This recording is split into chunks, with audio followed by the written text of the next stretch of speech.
mist came first. It rolled in from the low hills, the way sleep sometimes does, slowly, softly, without announcing itself, until everything that had seemed sharp and certain became gentle at the edges, and Seren Calloway found that she had been driving for some time without knowing exactly where she was going. She was not lost, exactly. Or perhaps she was, but only in the way a person gets lost when they stop fighting the tiredness and let the road carry them.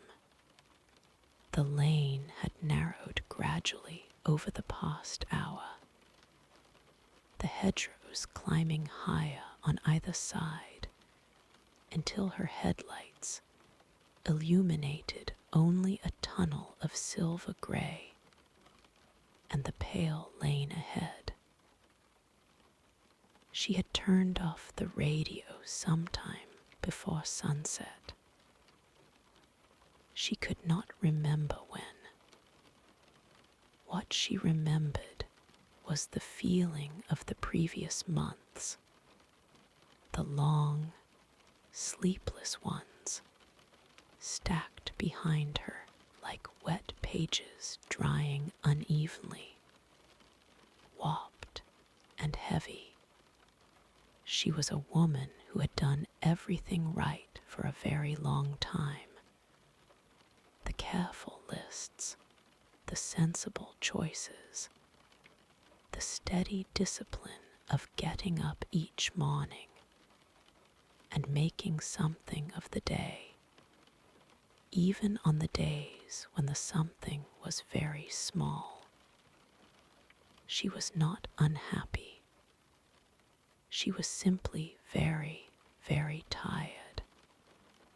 The kind of tired that sleep itself cannot always reach. The lane curved gently to the left, and there it was. A warm amber light glowing between the trees. Not one light, several, distributed at different heights, behind windows of different shapes and sizes. The light was the color of old honey, of autumn afternoons, of the inside of a lantern left burning on a windowsill. It did not blink or flicker. It simply glowed steadily, as though it had been glowing for a very long time and had no intention of stopping. Seren brought the car to a gentle stop on the grass beside a low stone wall. There was a gate in the wall, wooden and slightly open, hung with a small painted sign she had to lean forward to read. Greyvane Inn. The letters were neat and dark against cream-colored paint, and below them, in smaller script, the words, "Rooms for those who need rest." She sat for a moment, the engine ticking as it cooled. She had not planned to stop here. She had not, truthfully, planned anything at all. She had simply gotten in the car that afternoon after months of compounding exhaustion and driven north, and let the road decide. And the road had brought her here, to this gate, to this sign, to this amber glow between the trees. she stepped out into the cool evening air. The mist was soft against her face, not wet, but present, and carried with it the faint smell of wood smoke and something sweeter, something she could not name, but which made her think of old gardens in the lost light. She pushed the gate open. It swung without a sound. The mist had thickened between the gate and the house, and it moved around her ankles as she walked, cool and weightless, parting ahead of her and closing behind. The smell of it was different from the air outside the gate,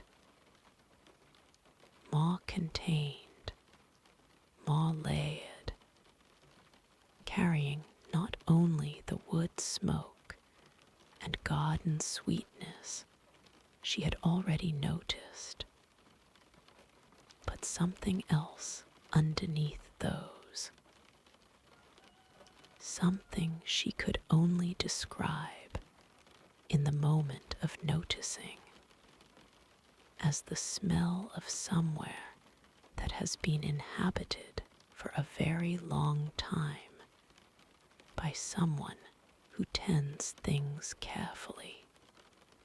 An old smell, not unpleasant, the opposite of unpleasant, the smell of many winters kept warm, of good things stored in dark, quiet places, of stone that has absorbed years of firelight.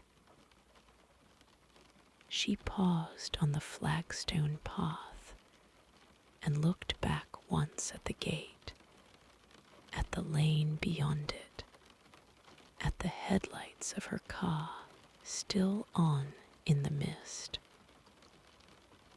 She returned and turned them off, then came back to the path. The path from the gate to the inn door was flagstone, slightly uneven, bordered on both sides by low plants she could not identify in the dark, round leafed shapes, things that rose in soft architectural columns beside the stones, and here and there the faint oval glow of pale flowers that seemed to hold a little light in their petals even after dark. She moved slowly. There seemed to be no reason to hurry. The air was very still. Even her footsteps seemed quieter than usual. The way footsteps get in places that have known a lot of quiet over a long time. The inn itself was a long, low building of pale stone, older than it first appeared. She could see that in the way the stone had settled and softened at the corners, in the way the window frames had thickened over years of repainting. There were 2 floors. On the ground floor, 4 windows glowed warmly, their curtains half drawn to show amber light inside. On the upper floor, 1 window held a cooler, bluer glow, like the lost of a reading lamp late at night. Climbing up the left side of the building, a vine had wound itself so thoroughly into the stonework that was now part of the architecture, thick-stemmed at the base, finer and more tentative at the upper edges, reaching toward the eaves. There was a wide wooden door with a brass handle wand smooth from long use.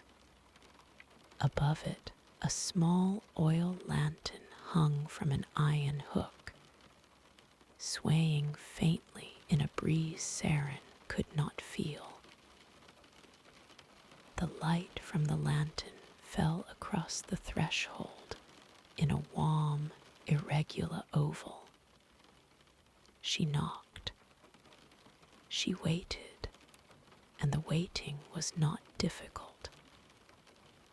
She listened to the quiet around her, the distant, occasional sound of a bird she did not recognize, the soft creak of the lantern chain, the whisper of the vine against the stone above. Then the sound of a latch. The door opened, and warm golden light fell outward into the mist. In the doorway stood a woman who was older, not elderly, but aged the way old wood ages, with a kind of settled, confident grace. Her hair was silver and coiled loosely at the back of her head. She wore a linen apron over a dark dress, and she looked at Seren the way some people do when they have long since stopped being surprised by arrivals, with a quiet, calm recognition, as though Seren had come at precisely the right time. "You must be tired," the woman said. Her voice was low and unhurried, like the sound of something being gently set down on a table.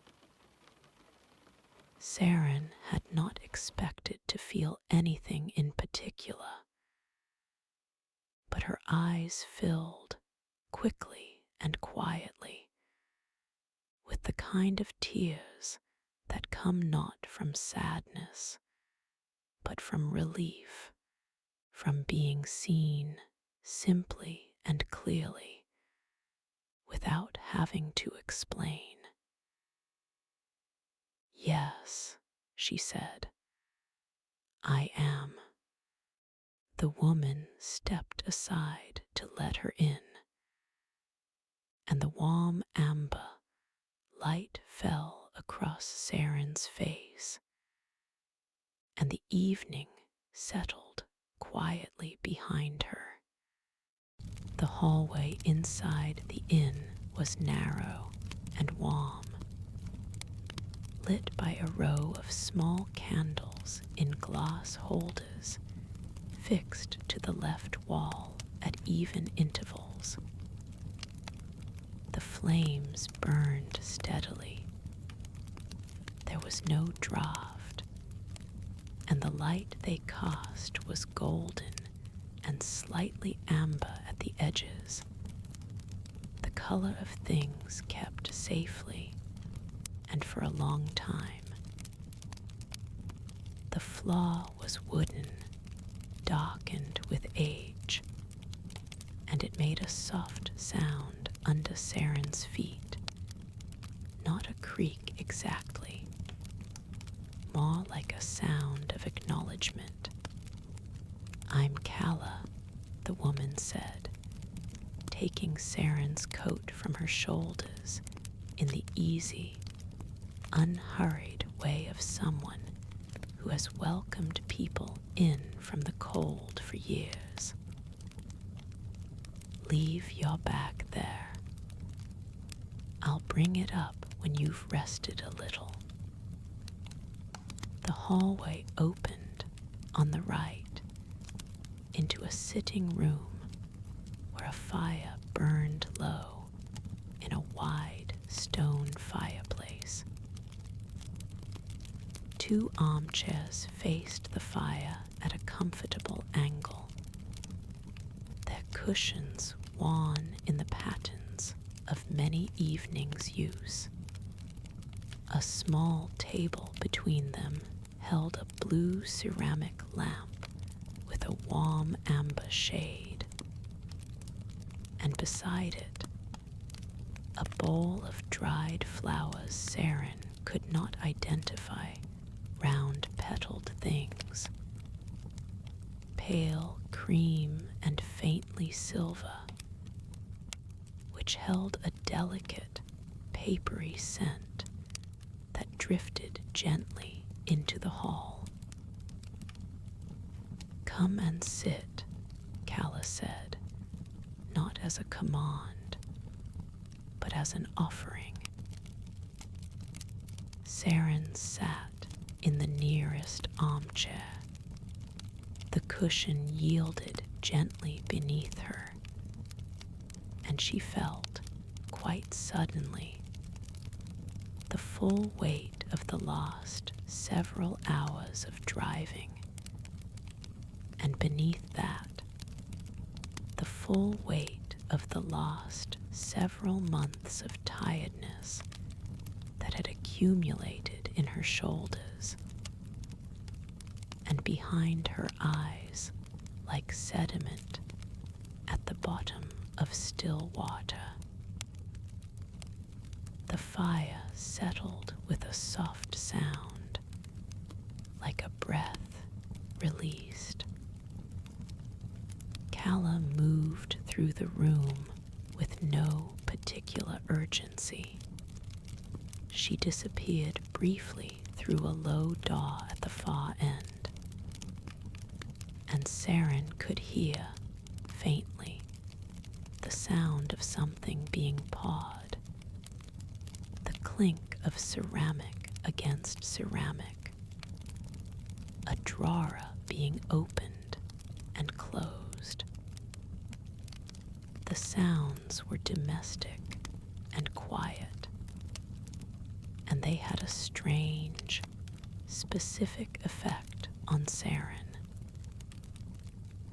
They felt like sounds from a house in which no emergency had ever occurred, in which nothing required urgency, in which the hours moved at whatever pace they chose without being hurried along. She looked around the sitting room while she waited. The walls were hung with a few framed prints, botanical illustrations mostly, depicting plants in fine ink lines, their roots and blossoms labeled in an old, careful script that Seren could not quite read from where she sat. Between 2 of the prints hung a small round mirror, its frame carved from pale wood into a pattern of repeating leaves. The mirror was positioned just low enough on the wall to reflect the fire and the candlelight rather than any face, multiplying their glow softly across the room. On the mantelpiece above the fire, a row of candles in varying heights, all lit, their wax run down to different levels, suggesting they had been burning for different lengths of time. Between the candles, small objects had been arranged with the particular care of someone who finds beauty in ordinary things.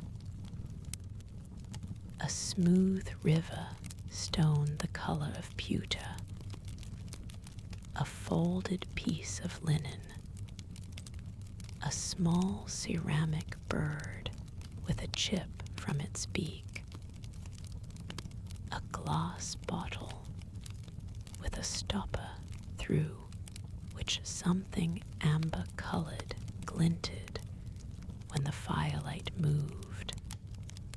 Calla returned with a tray and pressed a wide, handmade mug into Seren's hands before settling into the other chair with the quiet ease of someone who has done this 10,000 times. The mug was warm through and through, slightly uneven in shape, clearly turned by hand.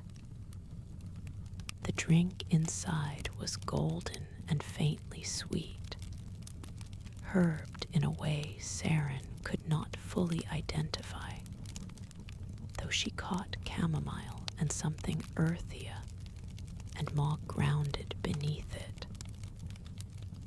"What is this?" she asked. "Just something warm," Calla said. "Something for the evening." Seren drank slowly.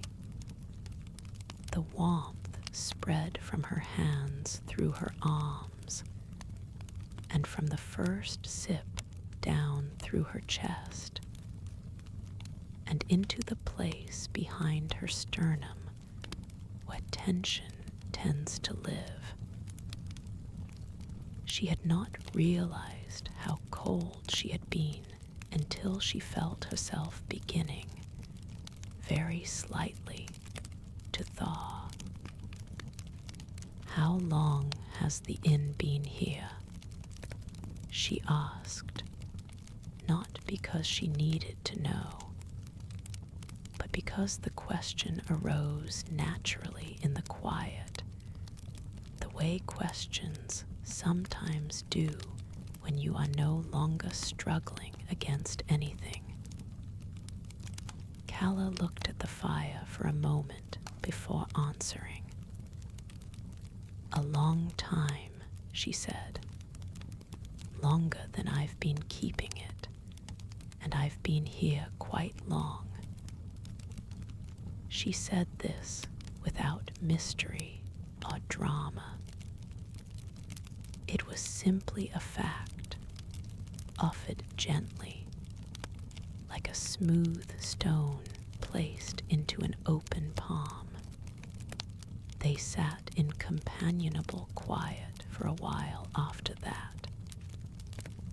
The fire burned down another small degree. The candles on the mantelpiece shifted in some slight, imperceptible change of the air. Seren finished her drink and felt the mug grow cool in her hands, and realized that something in her chest, something she had been carrying for a long time without noticing its weight, had loosened just slightly at the edges. "There are fresh towels in your room," Calla said eventually, rising, "and the window faces east, so you'll have the morning light if you want it, or the curtains are thick enough to keep it out if you don't." She said this the way thoughtful people offer choices, without preference, without judgment, making clear that either option was equally acceptable, that there was no correct answer beyond what Seren herself would find most restful. "Thank you," Seren said. "No need," Calla said simply, and lifted the tray. Seren followed her through the hall and up the narrow wooden stairs, and behind her the fire in the sitting room burned on, quiet and unhurried, as though it fully intended to still be burning when she came back down. The room was at the end of the upper corridor, and Calla opened the door for her with a small key that hung from a wooden fob carved in the shape of a leaf, or perhaps a feather.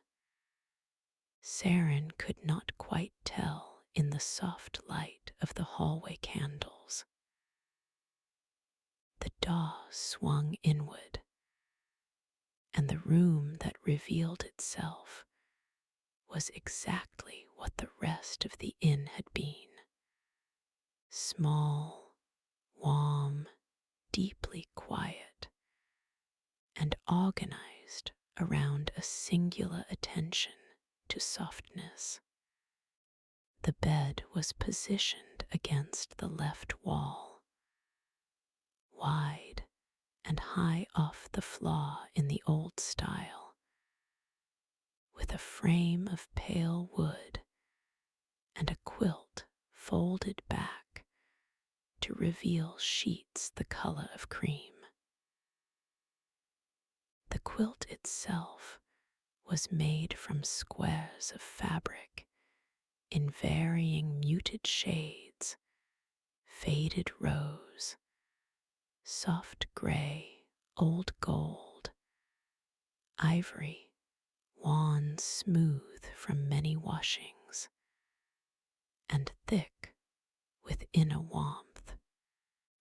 3 pillows in white cotton cases had been arranged with a care that felt personal, as though someone had thought about what a tired person most needed, and had arrived at this arrangement after consideration. On the bedside table, a candle in a glass holder already lit, its flame burning steadily without a flicker. Beside the candle, a small ceramic cup of water.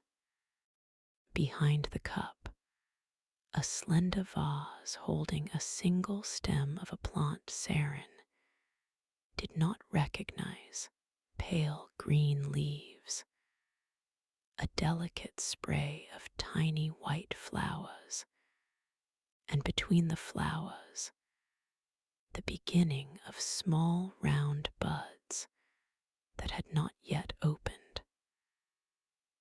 The whole thing released a faint sweetness, barely detectable, more felt than smelled. The window was positioned directly opposite the bed, and the curtains that framed it were heavy, a deep amber gold, drawn back on either side with simple loops of cloth. Outside, the mist had thickened, and through it the low hills were barely visible as darker shapes against the navy of the sky. But the moon was up.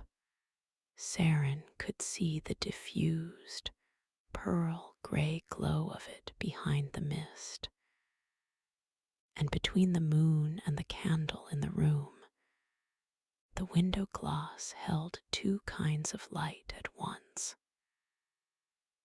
Seren set her bag down on the low wooden chair beside the window, then sat on the edge of the bed. The mattress received her weight without protest.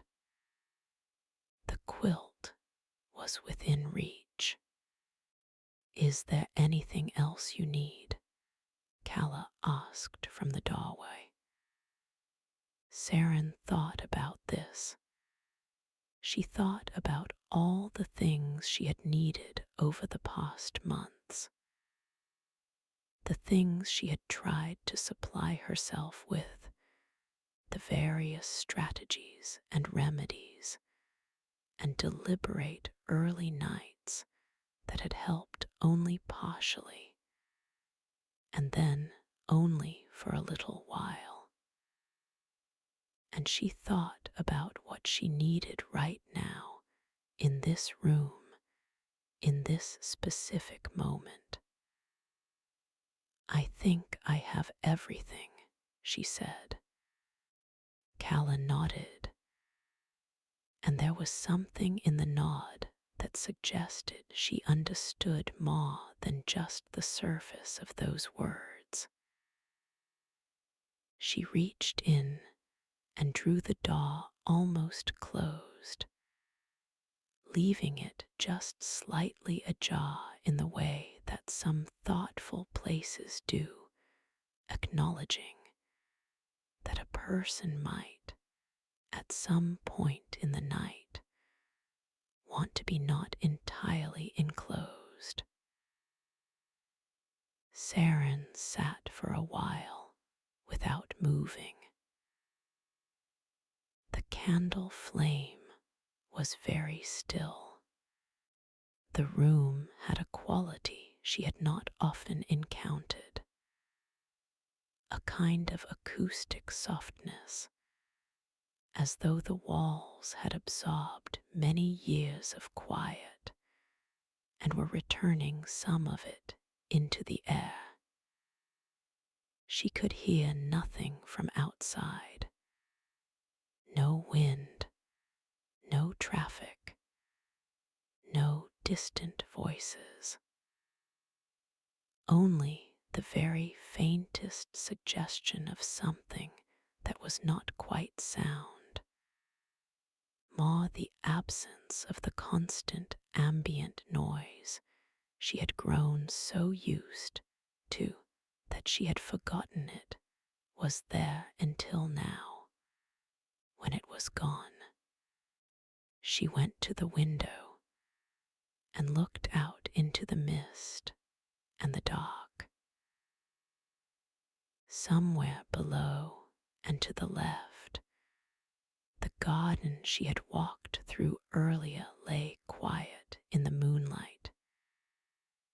She could see the suggestion of it, the low shapes of the plants along the path, the white glow of those unknown flowers, still faintly visible even through the thickened mist.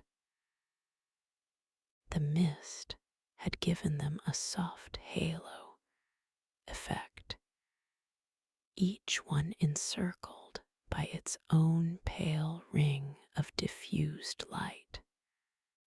She stood at the window until the cold of the glass reached her fingers through her palms, and then she turned back to the room.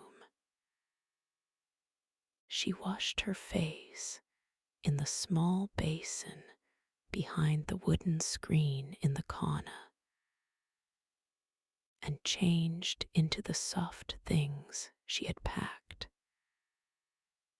An old, worn nightgown she had owned long enough that it felt like a part of her, something reliable and known.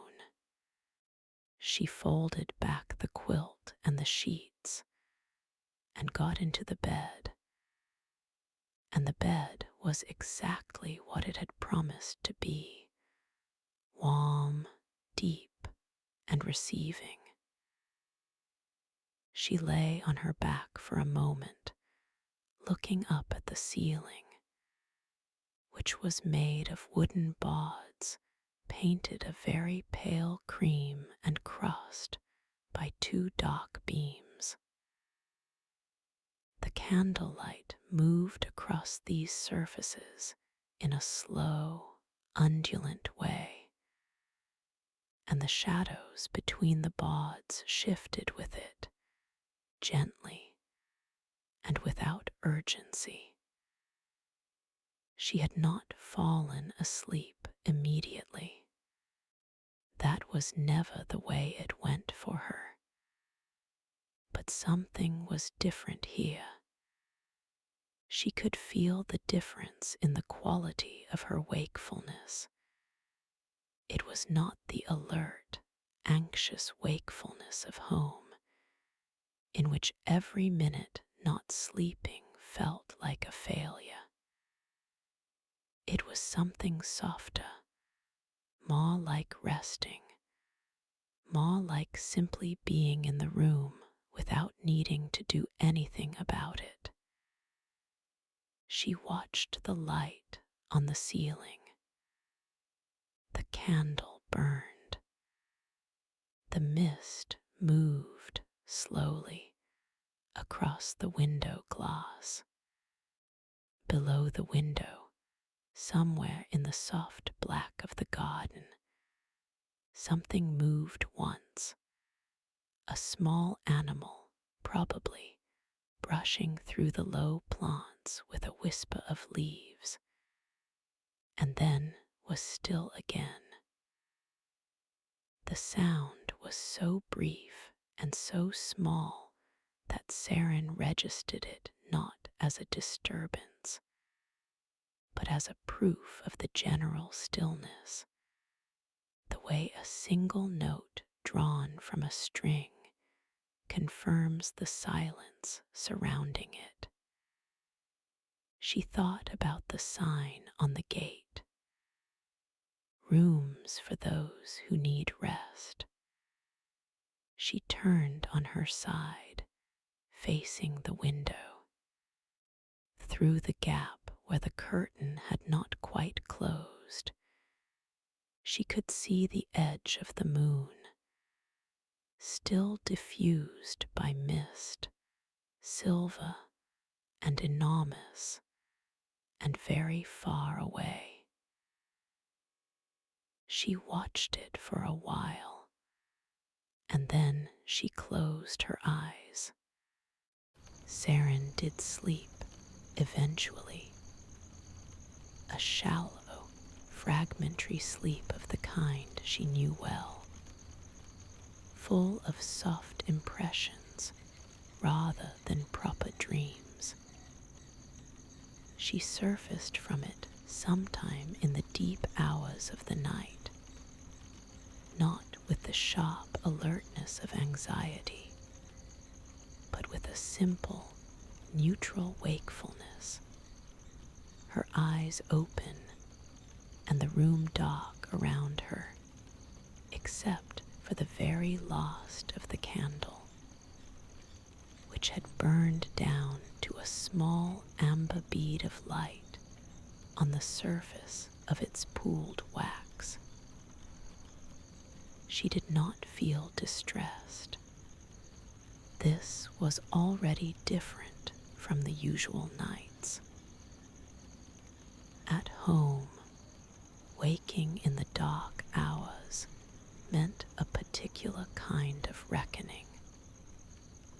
The mind beginning its inventory of everything unresolved, everything pending, everything she had failed to finish or start or decide.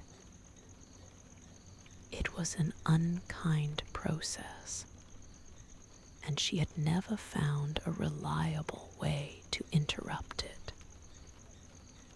But here, waking was simply waking. The room was dark and quiet, and smelled of the candle's last warmth, and of something faintly green and botanical from the vase on the bedside table. The ceiling beams were invisible now. The shapes in the room reduced to general softnesses, at different depths of dark. She lay still for a while, listening. There was nothing to listen to, except the very slow, occasional sounds of an old building at rest. The faint settling of a beam somewhere in the upper structure. The distant murmur of water moving through pipes in some unseen part of the house. The whisper of the vine against the upper window. These sounds were so low and so infrequent that they registered as texture rather than noise. The way the grain of old wood registers as texture beneath the hand. After some time, she became aware of something else. A faint warmth somewhere below the floorboards of the room. A warm amber color she was not quite seeing, but somehow sensing. The way one senses proximity to a fire before coming around the corner to find it. She lay still for a moment more, then swung her legs to the floor. The floorboards were cool under her feet. She found her slippers and put them on, and her cardigan from the back of the chair, and moved to the door, which was still slightly ajar.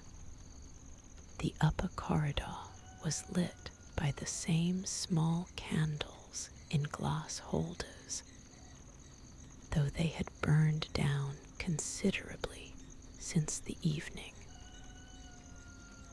The hallway was a corridor of low, warm points of light set in deep shadow, the kind of illumination that does not so much show you where you are as confirm that you are somewhere.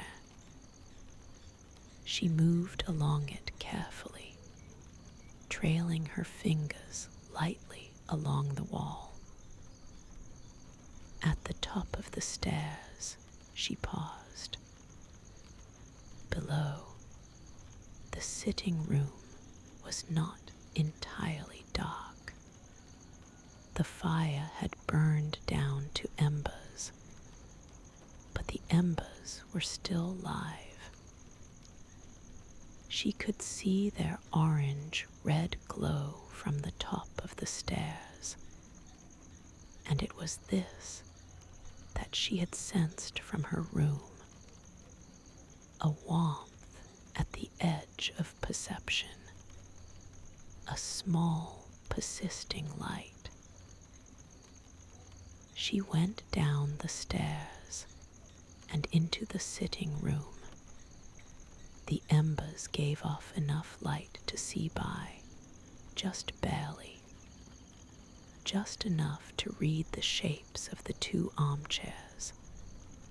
The mantelpiece with its row of candles burned down to stubs, and the last one still carrying a tiny flame. The pale reflective surface of the round mirror on the wall. The botanical prints were in deep shadow, their details invisible, but their frames were just visible, rectangular shapes on the plaster, present but silent. Seren settled into the armchair nearest the fire. The embers breathed softly, occasional small collapses of ash, creating brief brightnesses that faded back to a steady glow.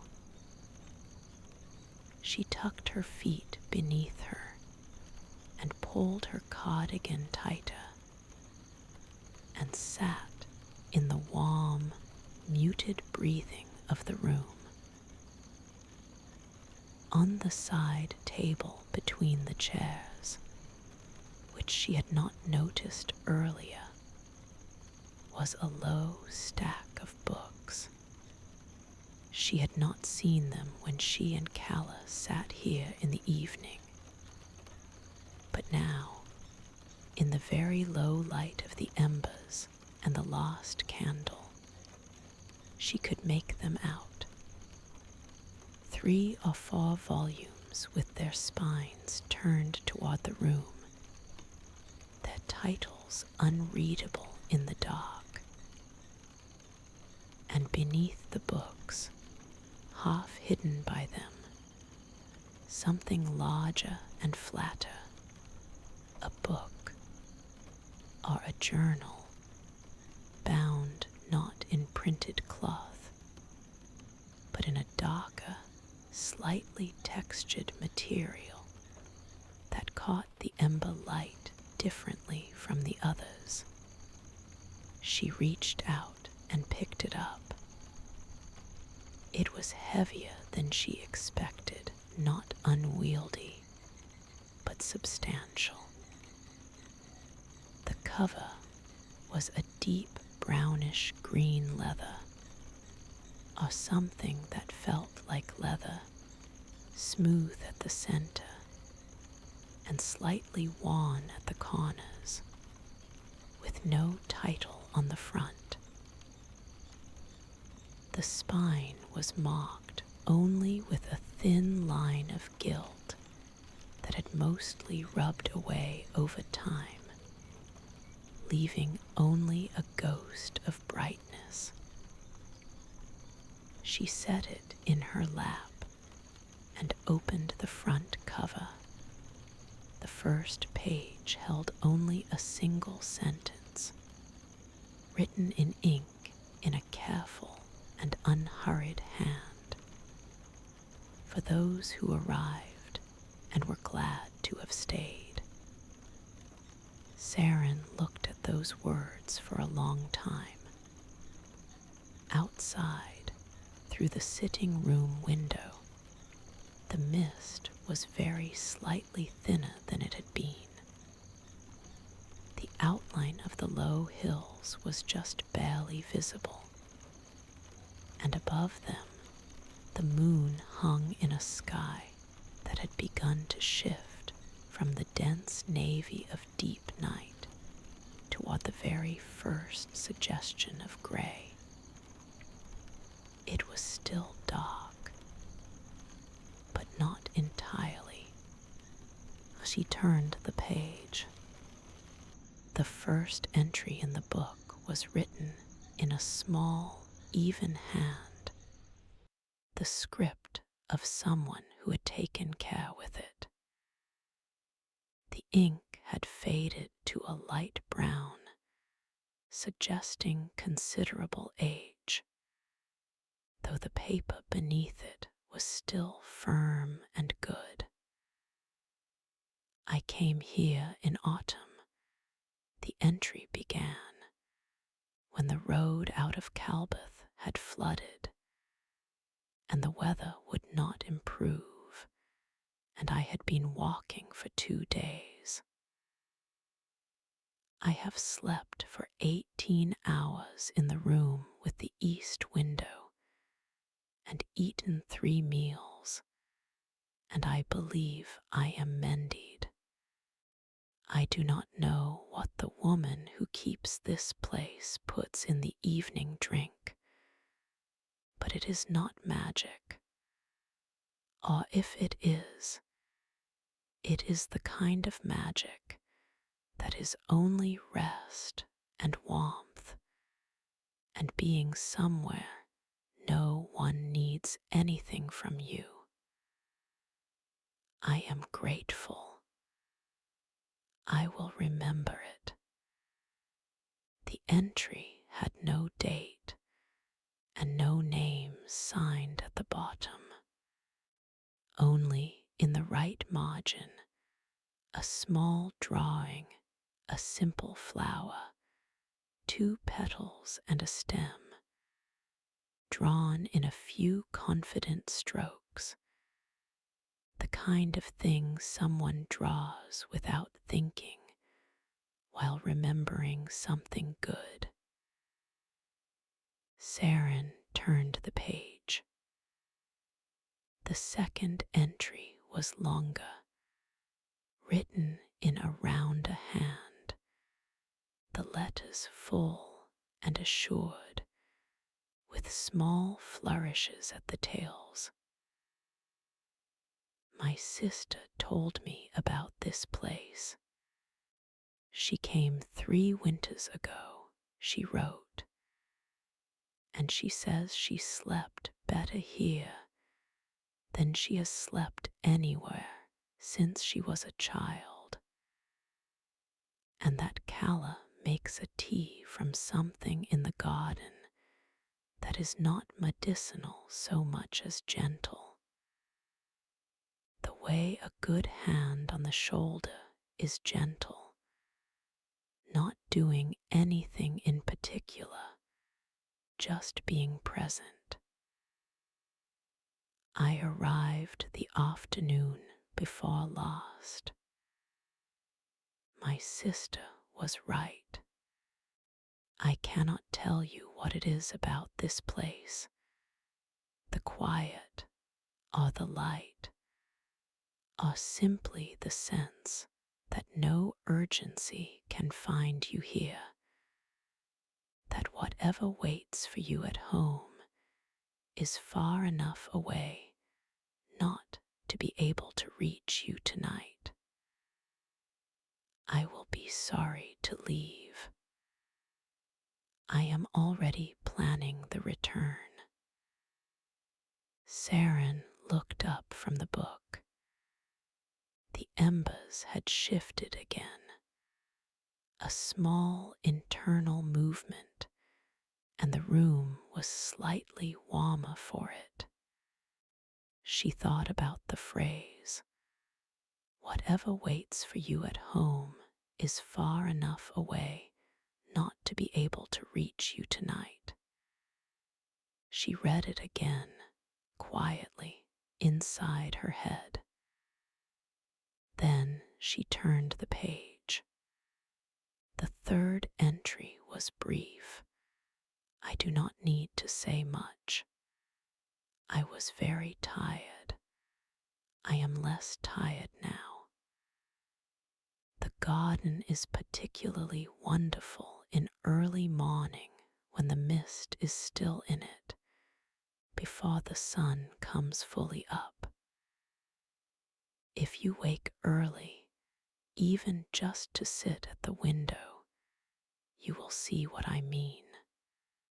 There is a path at the far left of the garden that the daylight hours don't quite reach the way the morning does. Follow it if you can. There was no name, only a date written in Roman numerals, the month and the day, followed by 2 digits for the year, as though the century were assumed to be commonly known.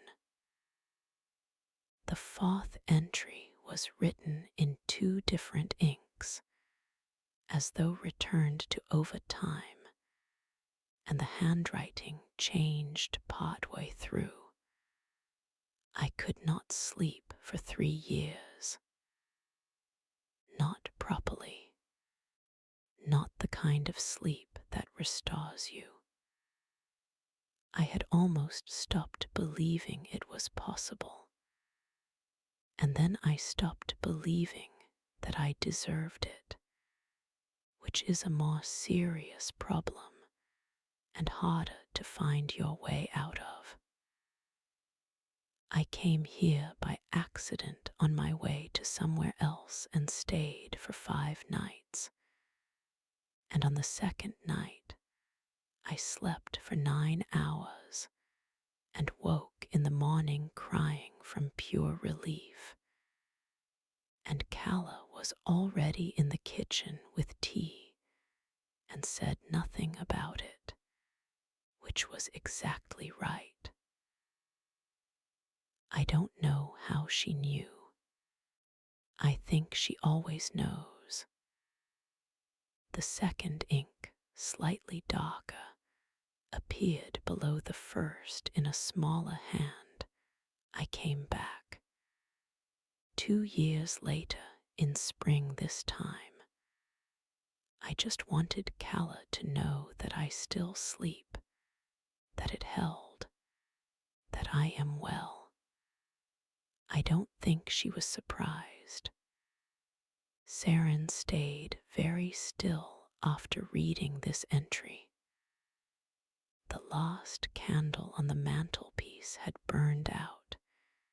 She had not noticed when, and the room was now lit only by the embers, warm and rust red at the heart, grey at the edges. She could feel something working in her chest, not grief, not sentimentality, but something adjacent to both, a kind of recognition, the specific feeling of reading the true account of an experience you have also had, but have never found the right words for. She turned more pages. The 5th entry was written in a cramped, sideways hand, as though the writer had been lying down as they wrote.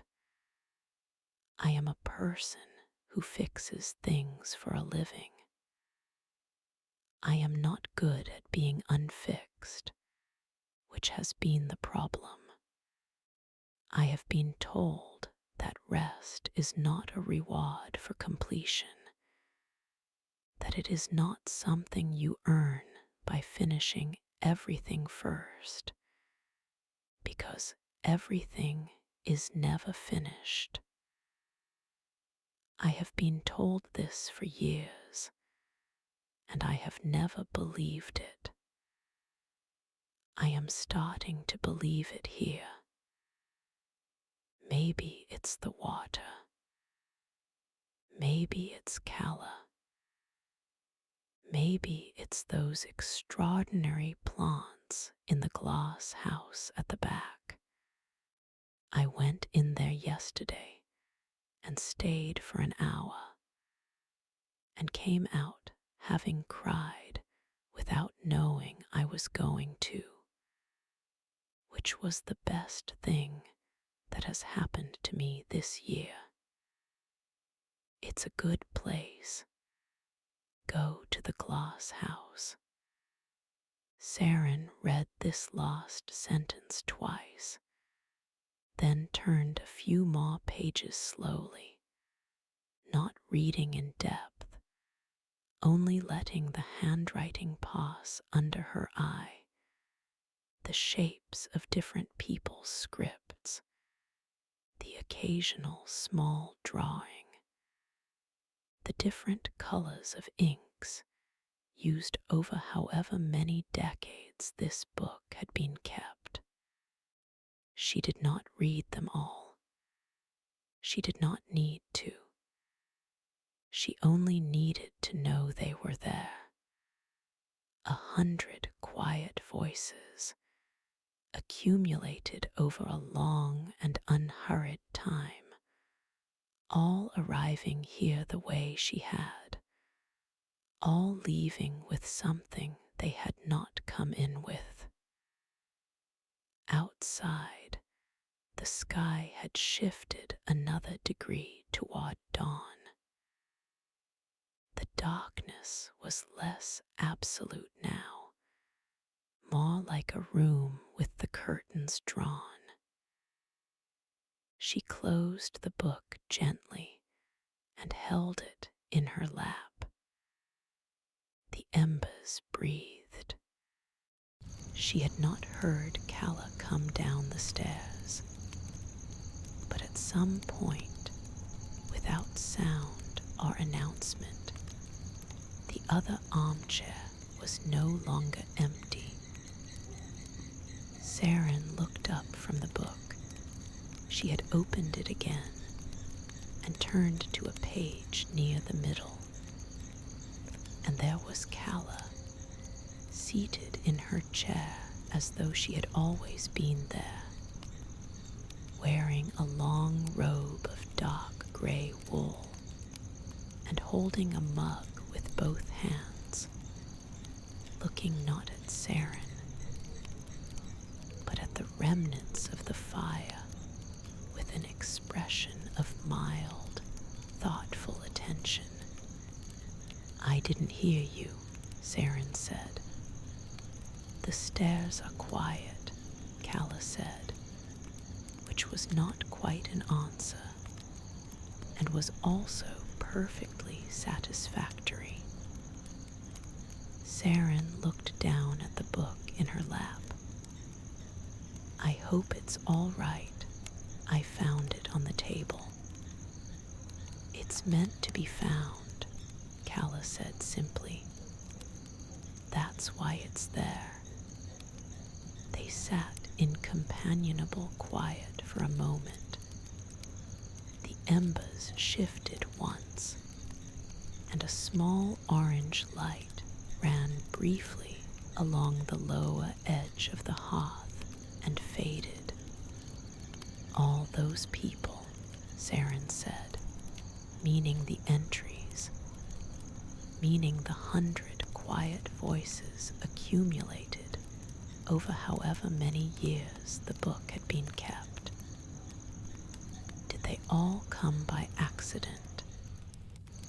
Calla considered the question the way she seemed to consider most things, not hastily, not as a formality, but with a genuine turning of attention toward it. "Most came by accident," she said. "A few were told by someone who'd been before. A very few found the sign from a map." She paused. "But I think what matters less is how they arrived, and more that they were ready when they did. The inn is," she paused again, looking for the right word with no apparent urgency. "Receptive," she said finally. "It receives people who are ready to rest, even if they don't know yet that they're ready." Seren thought about the road and how she had turned off the main routes without quite deciding to. She thought about the hedgerows and the narrowing lane and the headlights tunneling forward into the silver gray. She had thought at the time that she was simply driving. She had not thought she was going anywhere in particular. "How long have you kept it?" Seren asked. Calla smiled very faintly at the hearth. "Long enough," she said, which was the same answer she had given before, and seemed to mean something slightly different each time. "Do people usually wake up in the night?" Seren asked. "I always wake up. At home, when I wake up in the night, it becomes very loud very quickly. All the things I'm worrying about. I can't quiet it back down." Calla nodded. There was nothing performative in the nod, no sympathy deployed as a gesture. It was simply the acknowledgement of someone who had heard this before, who took it seriously, who was not surprised by it. "The night here is a different quality than the night at home, she said. Not quieter, necessarily, though it is that. But it's clean. There's nothing in this particular dock that belongs to you. Nothing here requires anything of you. So when you wake, there's nothing for the worry to attach itself to. It looks around and finds nothing, and eventually it lets go. Seren looked at the cold heart of the hearth. She thought about that. I woke up and it wasn't there, she said. It was the first time she had admitted this, even to herself. Usually it's there immediately. I open my eyes and it's already there. But tonight, I woke up and it wasn't. Yes, Calla said, just that. Just a single syllable, quiet and certain, like a hand placed on a table to steady it. They sat for a while longer without speaking. The room had grown very still, the kind of stillness that happens in the late middle of the night, when everything that moves has temporarily decided to stop. The wind, the birds, even the leaves. Seren could hear her own breathing, slow and even, and found that she was not trying to make it so.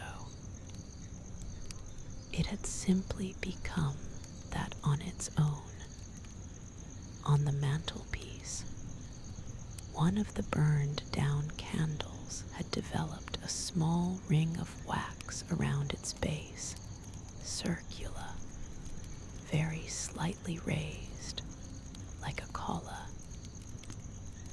In the ember light, it caught a pale reflection.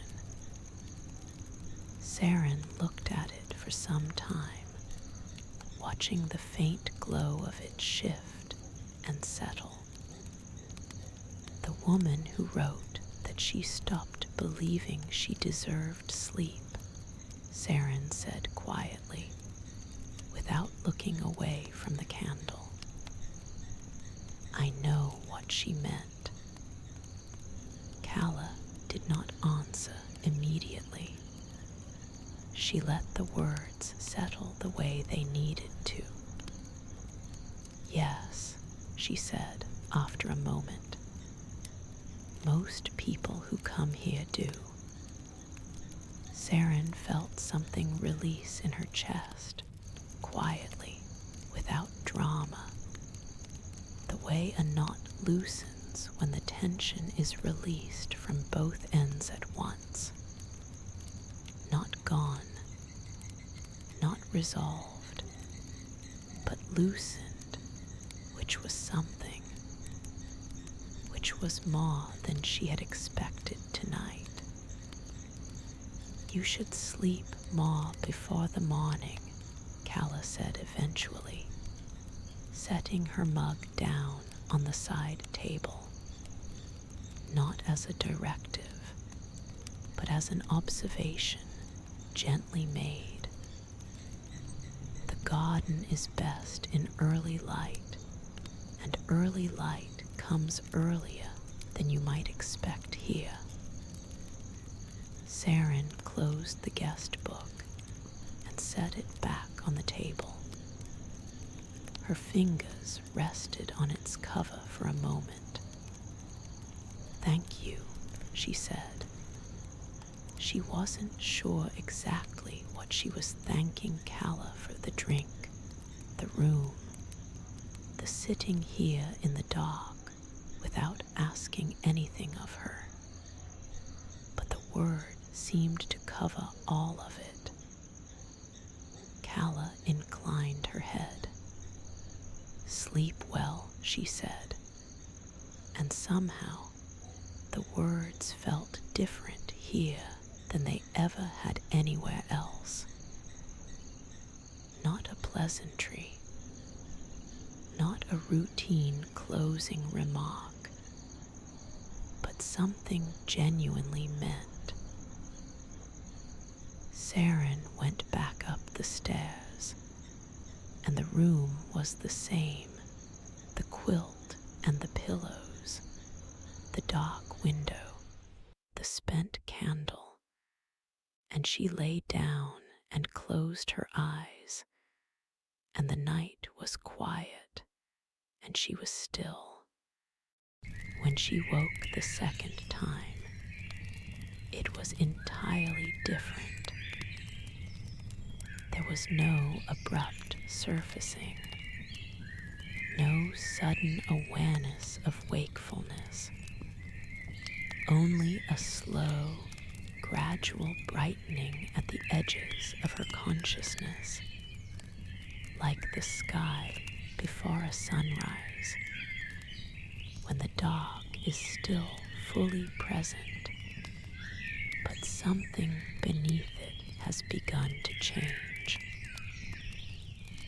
She was aware of warmth, of softness, of the weight of the quilt over her.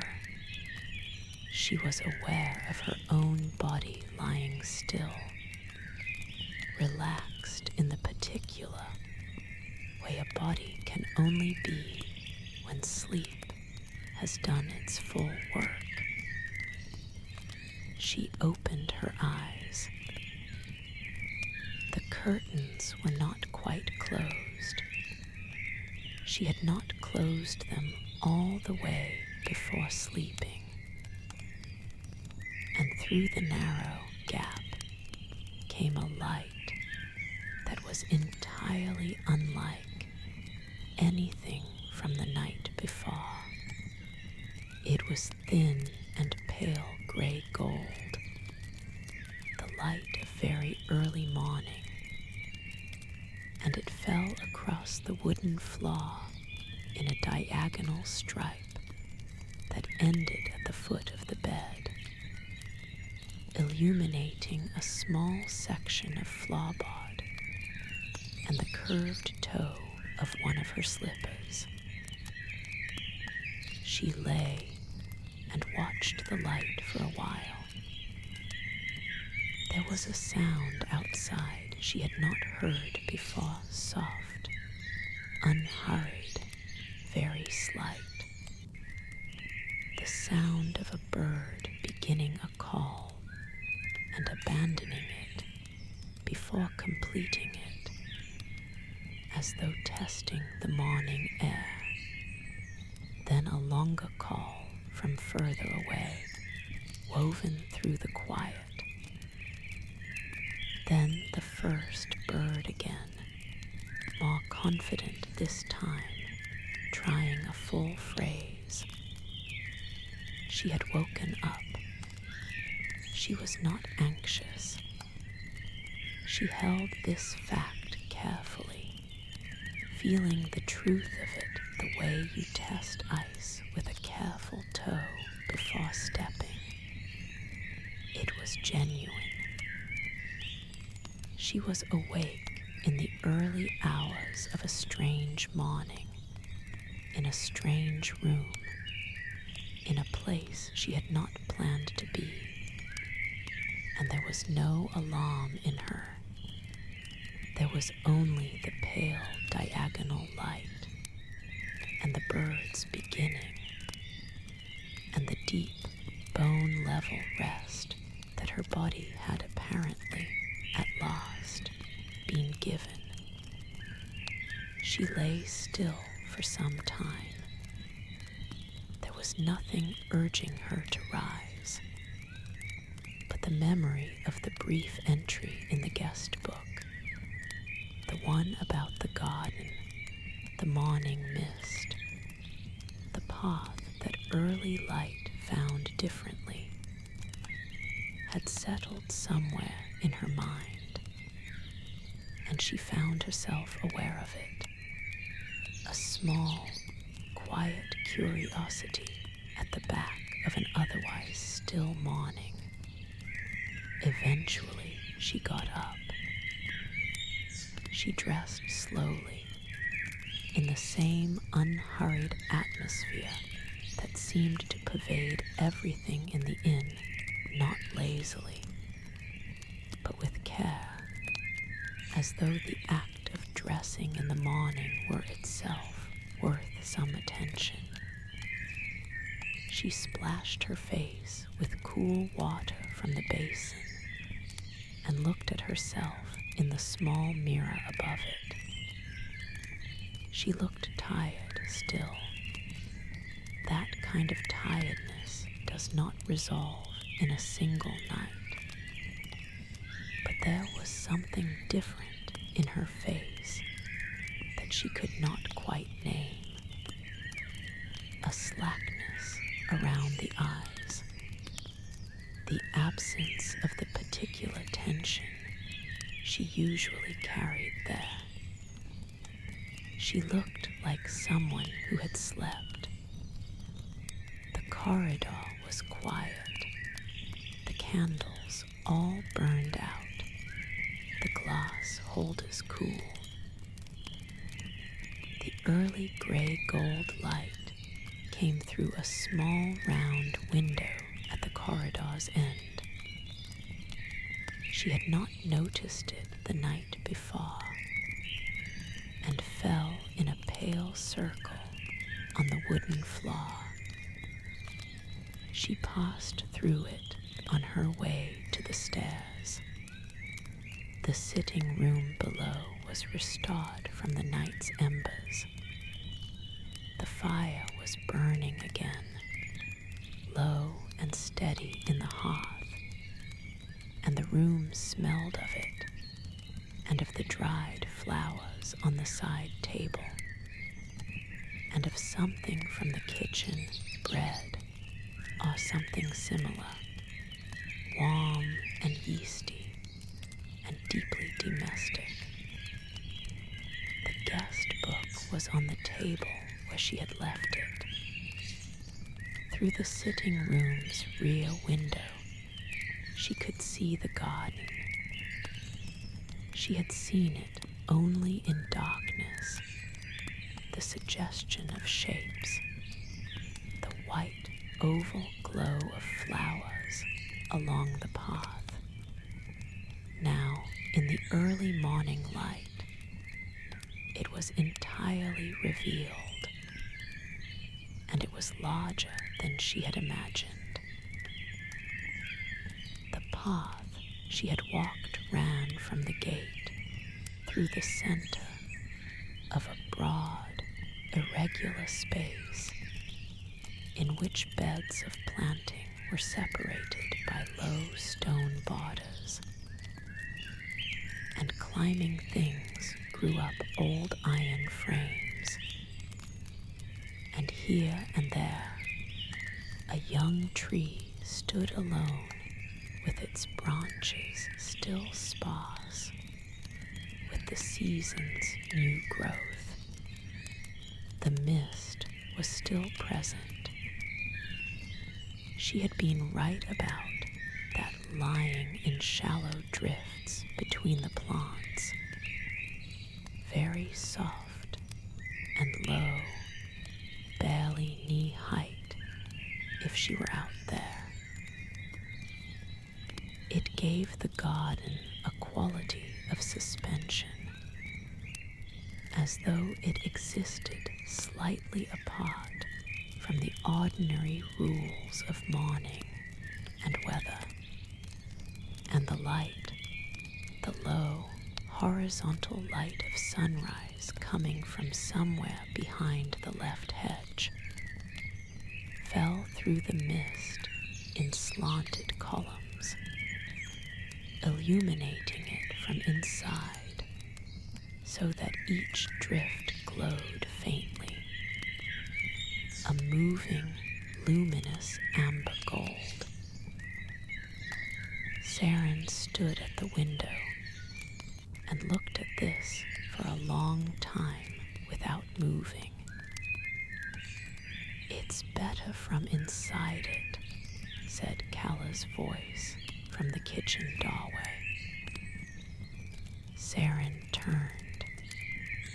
Calla was standing with a mug in each hand, dressed for the day.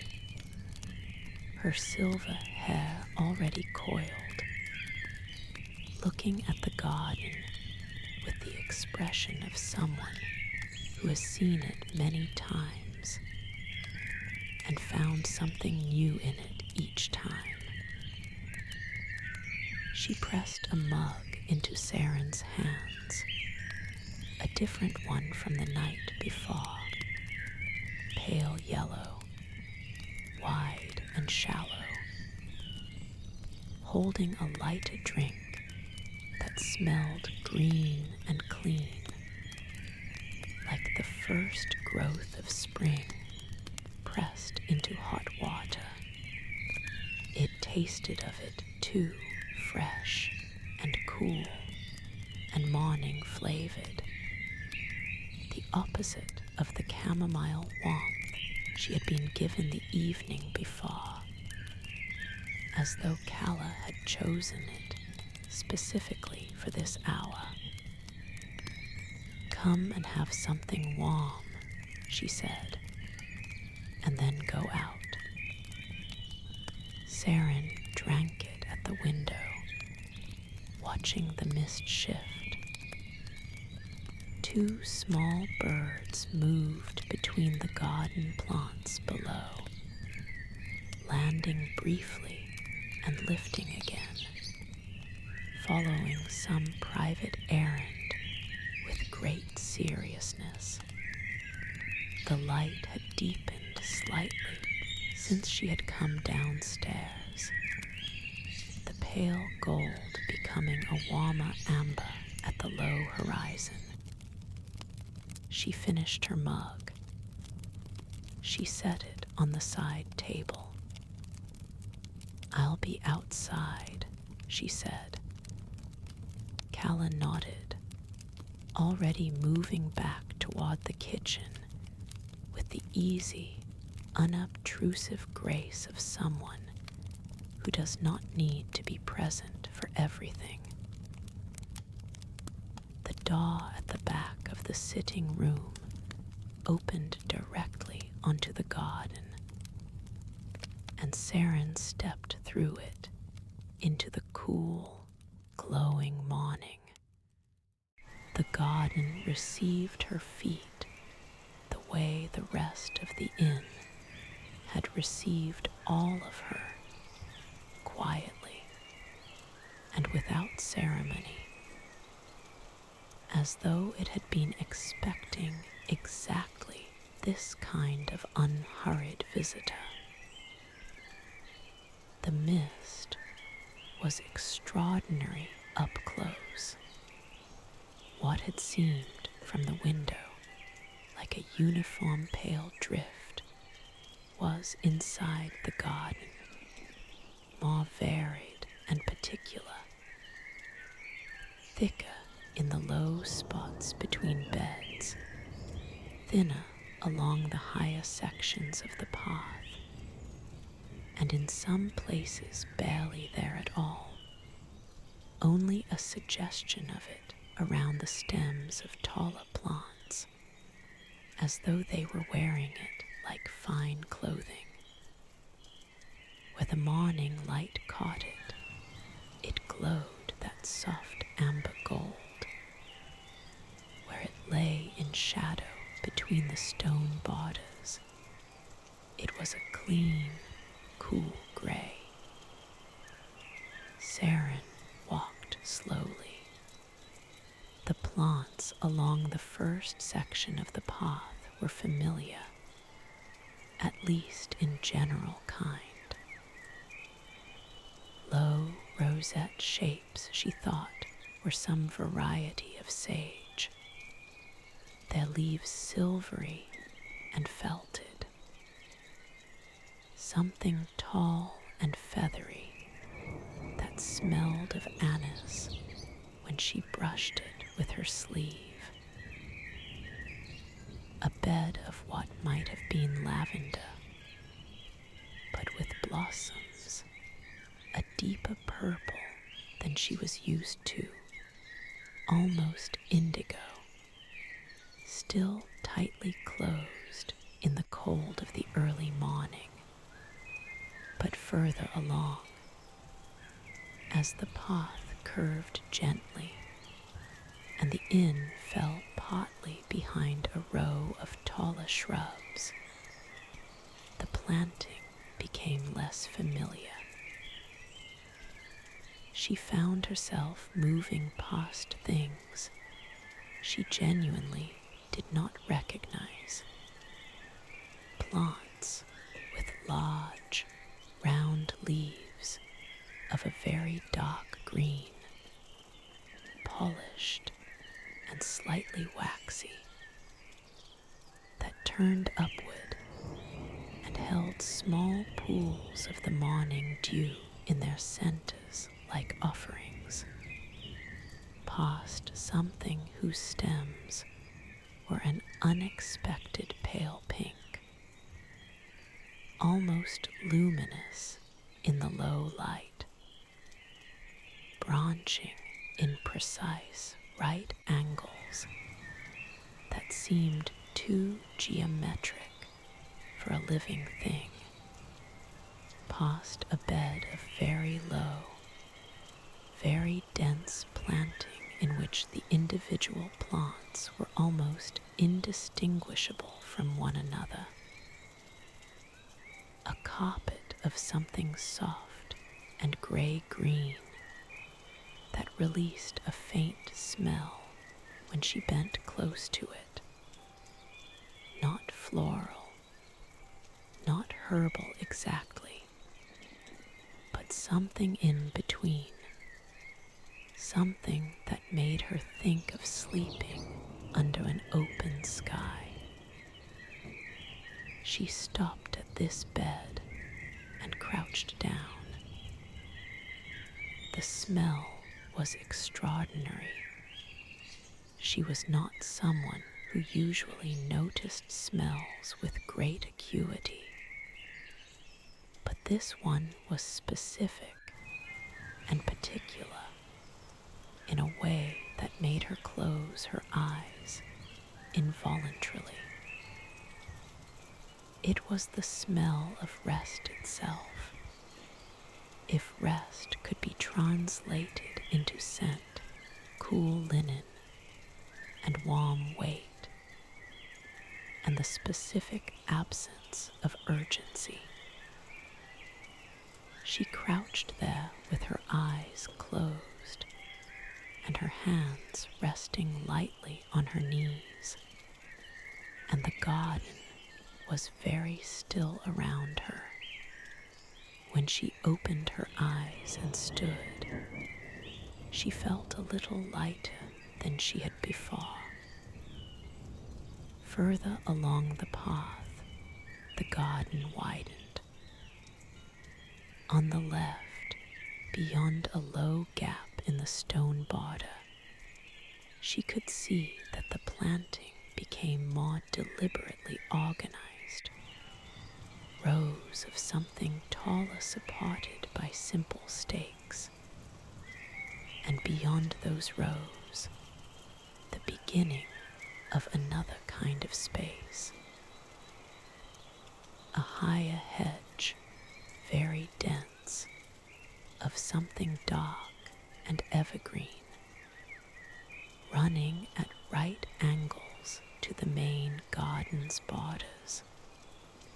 The gap in the stone border was marked by a flat stone at each side, barely noticeable, but present, the beginning of a path that led left into the hedge. She remembered the guest book entry, a path at the far left of the garden that the daylight hours don't quite reach the way the morning does. She was not quite there yet. She would get there for now, she continued along the main path, which curved back toward the right and brought her around the far end of the garden to a stretch of open lawn edged with planting on 3 sides. Here, the mist was thinner, already lifting in the growing light, and she could see the full extent of the inn's rear garden, which was both smaller and more complex than she had expected. It was a garden organized by sensory intention rather than formal design. Not a garden meant to be looked at so much as to be walked through, to be felt and smelled and heard. She could see this in the arrangement of things. The beds placed where a walking person would be most likely to brush against them. The taller plants positioned to funnel air, and with its scent, toward anyone moving through the main corridor of the path. It was a garden designed for the experience of a single person walking slowly. She reached the end of the lawn and turned back. The inn was fully visible from here, its pale stone flushed faintly with the morning's amber light, its upper windows bright and rectangular against the old stone, the vine on its left side just beginning to show the first tentative leaves of the new season, small and slightly crumpled, the yellow-green of new growth. From a chimney, a thin stream of smoke rose steadily in the still air. She came in through the back door and stood for a moment in the sitting room, her cheeks cool from the morning air, her slippers slightly damp from the flagstones. The fire in the hearth had been built up and was burning properly now, and the room was warm and bright with it. The botanical prints on the walls, which she had barely been able to see in the dark of the previous night, were now fully visible, and she looked at them with new attention. There were 6 of them, each depicting a single plant rendered in fine, careful black ink on a warm cream background. The plants were drawn at the scale of life. Some of the larger leafed subjects filled the entire frame. Each print was labeled in that old, careful script she had noticed before. But now, in the morning light, she could read them. Somnica pallida, Calvina argentis, Lunaris brevifolia. The names were in a Latin style, but unfamiliar. She was fairly certain these were not species she had encountered anywhere before. She studied the nearest print for a long time. The plant it depicted had round, waxy leaves and small tight buds she had seen this plant. She had crouched beside it in the mist only minutes ago. She went to find Calla and ask about it.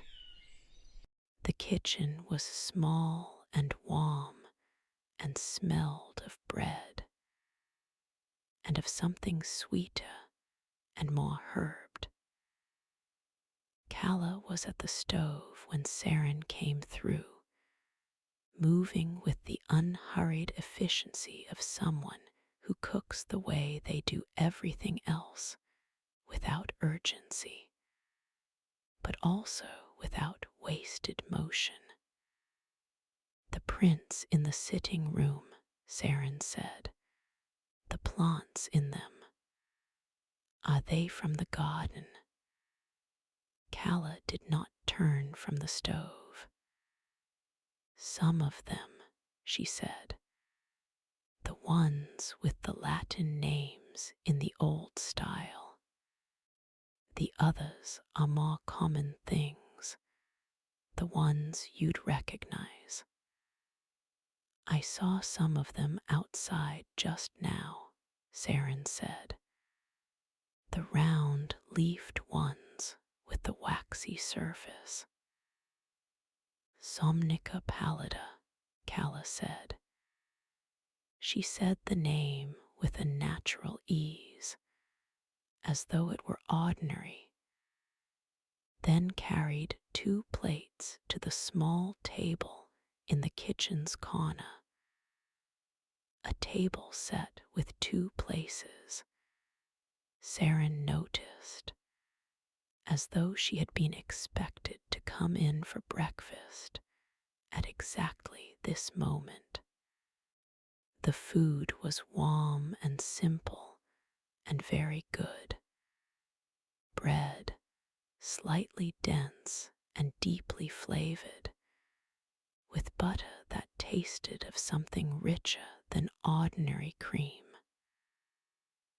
A small bowl of something that looked like honey, but was a deeper color, almost amber orange, with a taste Seren could not entirely identify. Dried fruit. A soft boiled egg in a ceramic cup painted with a simple pattern of small leaves. She ate slowly, and she ate everything. What are the prints from? She asked. A naturalist came through here many years ago, Calla said, sitting across from her with her own smaller plate. She was cataloguing plants from the region. The Greyvane Valley has some species that don't grow elsewhere, or so she believed. A pause then. She stayed for 3 weeks and drew everything she could find. She left the prints for me, and I framed them. Are the Latin names hers? She coined them herself, yes. She didn't want to submit them to the formal register because she wasn't entirely certain they were new species rather than variants of known ones. The naming was personal rather than scientific, an affection rather than a claim. Seren thought about this, the naturalist's hesitance to claim, her preference for personal naming over formal taxonomy. There was something in it that she found quietly appealing. The impulse to name a beautiful thing for the pleasure of naming it, without requiring the name to mean anything beyond that. Can they grow anywhere else? she asked. The plants from here, Calla considered. I haven't tried, she said. I've never needed anything from the garden that the garden didn't provide. I've never thought to take them elsewhere. The breakfast table was positioned beside the kitchen window, which looked not toward the main garden, but toward the side of the inn, where a narrow space between the building and the stone wall held a few pots of the Somnica pallida in various sizes, arranged along the wall in a row. Further along, a wooden gate appeared to lead to the left side of the property. Through the gate, barely visible in the distance, Seren could see the top of something, the peak of a curved glass roof, its surface catching the morning light in a single bright, clean line. What's through the left gate? She asked. Calla followed her gaze to the window. The glass house, she said. A greenhouse. A conservatory, Calla said, though it's been here long enough that the word barely matters. It's just itself now. Seren looked at the bright line of glass visible above the gate. The path in the garden, she said slowly. The one on the far left, that the morning light reaches differently. Is that where the conservatory is? It's where the path leads, Calla said, without confirming or denying more than that. There was something in the way she said it that was not evasive but deliberate, the difference between a secret withheld and a gift being saved for the right moment. Seren understood this and did not push. She finished her breakfast and the amber orange honey, which she had spread generously on the last piece of bread, and which had a deep floral quality she could not quite place. Calla poured tea afterward, proper tea, dark and warming, and Seren carried her mug to the sitting room and sat in her armchair by the fire. The guest book was still on the table. She opened it to a page near the back, where the entries were newer and the ink less faded. This one was written in a quick, slightly impatient hand, the hand of someone usually in a hurry, not quite slowed even here. I found the conservatory on my second afternoon. I had been avoiding it. It seemed too beautiful to go into, too specific somehow. But Calla said something to me before breakfast. She said, "What you are afraid to receive is usually what you most need." And I thought about that and went in after lunch and stayed for 2 hours and came out different, not transformed, not healed, just more myself than I had been. lighter. Seren read this entry several times. She thought about what that would feel like, not transformed, not healed, but simply more oneself. She thought about how long it had been since she had felt like the full, unhurried version of herself, rather than some working compromise of it. She closed the book and looked into the fire. The tea was warm in her hands.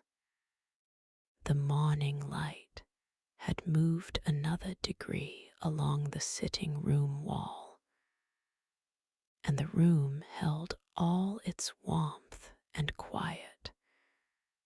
And somewhere to the left of the inn, through the wooden gate and up the gentle path she had not yet taken, something waited in its glass house among its extraordinary plants.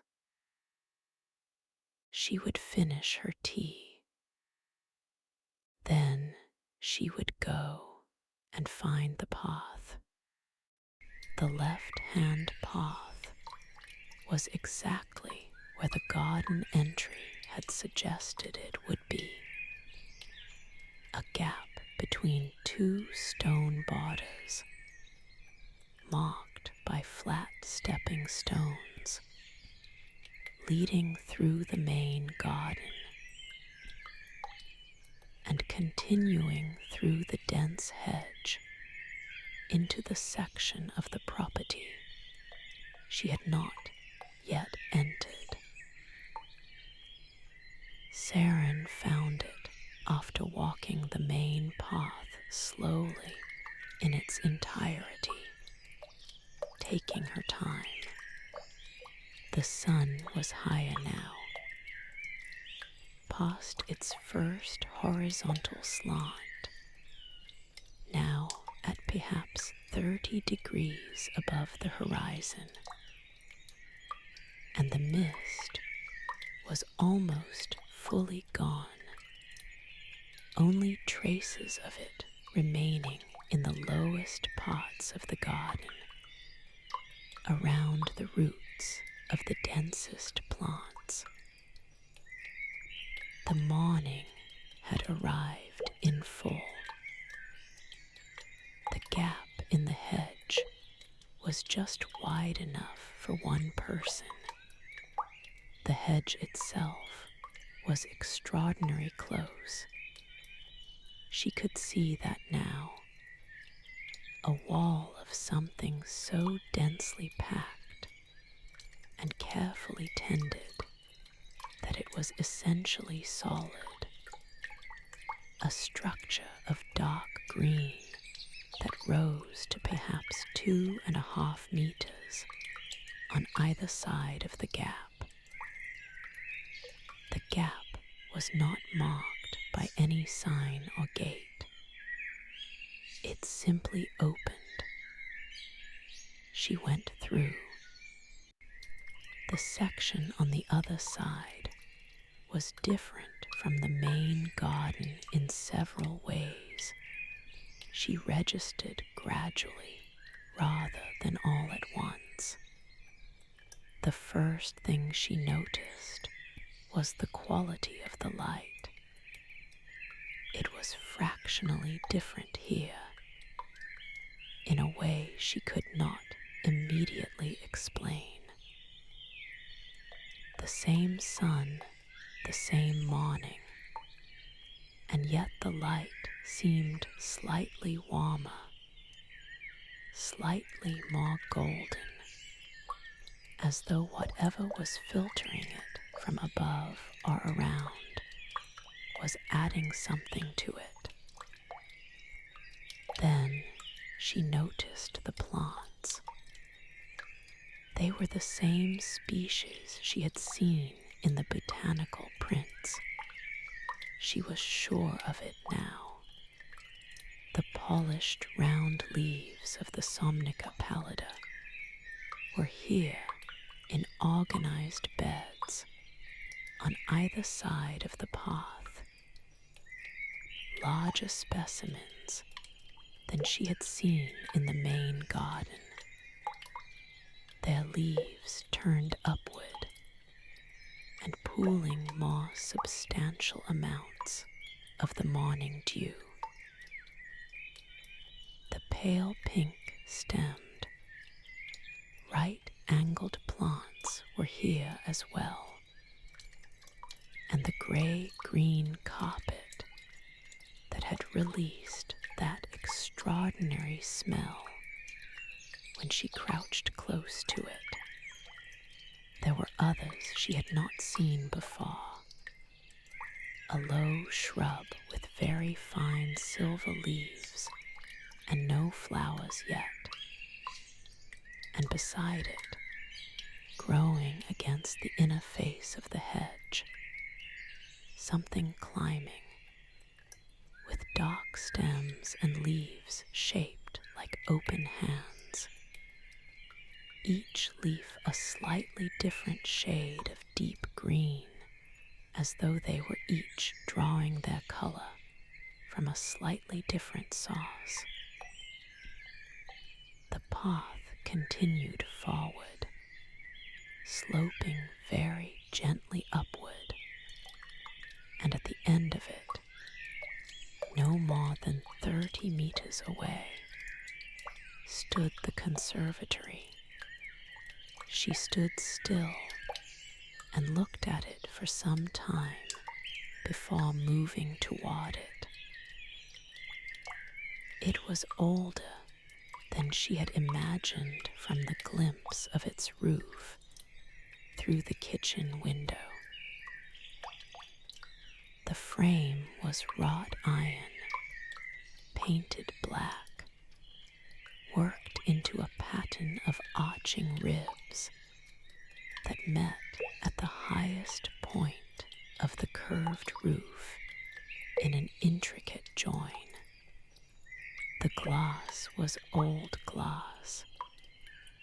She could see that from here, the slight irregularity of its surface, the way it caught the light in multiple slightly different planes, so that the whole structure appeared to shimmer faintly as she approached, as though it were gently breathing. Along the iron ribs, more of the climbing vine, the same species, or a close relation, that grew on the inn's left wall. Here it had grown more thoroughly, covering most of the outer frame and reaching in through the open ventilation panels at the roof's peak, so that the interior was visible not only through the glass, but also through glimpses of green between the vine stems. She moved toward it slowly. The door was iron and glass, arched at the top, its handle worn to the same smooth patina as the inn's front door, the warm gray of metal handled daily over many years. She reached for it. It opened without sound. Air inside was different immediately. It was warmer, not uncomfortably so, but noticeably, the way a room with a fire burning is warmer than the room adjoining it. And it was humid in a way the outside air was not, a softness she felt first on her face, and then in her lungs, a gentleness to breathing here, as though the air itself were more yielding, more generous. And it smelled not of earth, not of growing things in the ordinary sense, but of something that had no name she could readily give it. It was green and warm and faintly sweet, and it had a quality of depth to it, as though the smell were not emanating from any single sauce, but was the combined breath of everything growing here, offered freely. She stood just inside the doorway and let her eyes adjust.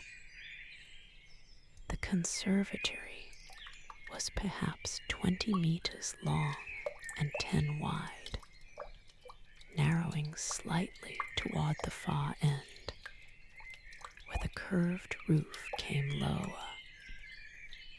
and the light came through at a steep angle. The planting inside was organized along 3 long central beds, and in tiers along the iron-framed shelving that ran along both side walls. The shelves were full, not crowded, but full, every level occupied, every plant given its necessary space. And every plant was something she had not seen before anywhere, except here. She stepped forward slowly, looking at things on either side as she moved down the central path. The plants were varied in size and form, some low and dense, some taller and reaching toward the overhead glass, some trailing from hanging baskets at the upper level of the shelves, their stems and leaves falling in long, gentle arcs. What they shared was a quality she had already half noticed in the outdoor section, a way of holding the light beyond the ordinary, leaves that retained the gold of morning long past the moment the sun moved on, petals that were white or pale, and yet somehow also warm. She walked to the center of the conservatory and stopped. A wooden bench sat between the 2 middle beds, its wood darkened and smooth from long use. She went to it and sat down, and the conservatory was quiet around her and warm, and she was completely still, and it was enough. She did not know how long she sat there before she began to look more carefully at the individual plants. Time in the conservatory seemed to behave differently, not stretched or slowed in any dramatic way, but without the usual pressure of it. There was no sense of hours accumulating. There was only the present moment, slightly elongated, as though the ordinary compression of time had been released, and what remained was just the thing itself. This plant, this leaf, this light. She started with the nearest bed, to her right. The plants in this bed were low, spreading things with leaves of varying shapes. but a consistent quality of surface. All of them slightly reflective, catching and returning light in a way that made the whole bed glow faintly, even in the diffused interior light.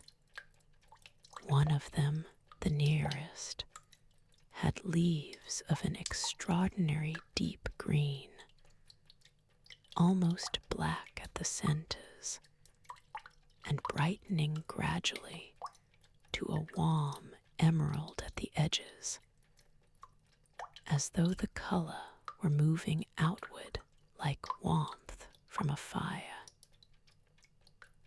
It had no flowers yet, but the stems were tipped with tight closed buds, each one a pale cream.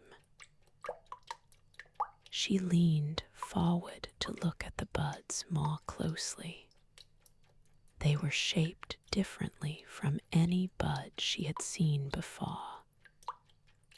Not the simple roundness of a rosebud, but more complex, folded in on themselves, with several overlapping layers that created a pattern at the tip resembling, faintly, a sleeping face. She stayed bent close to them for some time, turning this over in her mind. The bed to her left was planted with the taller species, the ones reaching toward the upper glass. Their stems were the unexpected pale pink she had noticed outside. But here, inside, in the warmer and more sheltered air, they were a richer color, almost rose, deepening to a truer pink at the nodes where the leaves attached. The leaves themselves were large, pointed ovals, their surfaces dimpled in a regular pattern that looked almost deliberate. When she touched one of the leaves very gently with one finger, it was warmer than she expected, not dramatically, but noticeably, as though the plant were generating a small degree of warmth from inside itself. She pressed her whole palm gently against the leaf for a moment and felt it there. A faint, steady warmth, like the warmth of a sleeping animal. She withdrew her hand slowly. In the far corner of the conservatory, where the path curved and the ceiling came lower, there was a collection of plants she had not yet reached, smaller plants in a section of their own, separated from the rest by a low iron railing, their beds raised slightly, growing in individual pots set close together on a wide, shallow tray of damp gravel. They were the most unusual she had seen, very small, very precise in their form, each one a perfect miniature of a fully developed plant, no taller than her palm from wrist to fingertip. They were white, all of them, not cream, not pale yellow, not silver tinged, pure and genuine white leaves, stems, the tiny flowers on some of them, all the same single color, as though they had been grown in complete darkness and had never developed the pigment that would have given them color. And yet they were clearly healthy, each one firm and upright, the flowers small but fully open, the leaves without any sign of the yellowing that usually accompanies a plant dennied light. She stood at the low railing and looked at them for some time. One of the small white plants was in flower, fully, extravagantly in flower for its size. A cluster of tiny white blossoms at its center, each one no larger than a thumbnail.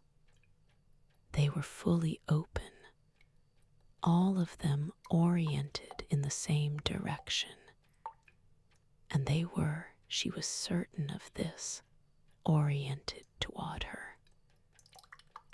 Not with any dramatic movement, not in a way she could have caught happening, but with a consistent, precise, small fact of angle, all facing toward her, toward the iron railing, toward the direction from which a person would approach them. She stood at the railing and looked at the white flowers looking at her. Something very quiet happened in her chest. It was not sentimentality. She was not the kind of person who got sentimental about plants. It was something more precise than that. Something in the register of being recognized. Not by a person, not by a mind, but by something else entirely. Something that existed in the order of growing things and did not need to understand her in order to turn toward her. She thought about what Calla had said in the early hours beside the dying fire. What you are afraid to receive is usually what you most need. She had read it first in the guest book. She had not been afraid to come in here. But she had been afraid, she thought quietly, in a way she had not examined, of exactly this, of being somewhere beautiful and being still enough to receive it without immediately converting it into something useful, something purposeful, something she could account for later. She was standing in a conservatory of extraordinary plants that she had no name for, looking at flowers that appeared to be looking back at her. And she was not thinking about what to do with any of it. She was just present. The drip of water from the far corner continued, soft and periodic, marking time without urgency. The leaves of the rose-stemmed plants moved very slowly in some imperceptible internal air of the conservatory. The white flowers were still.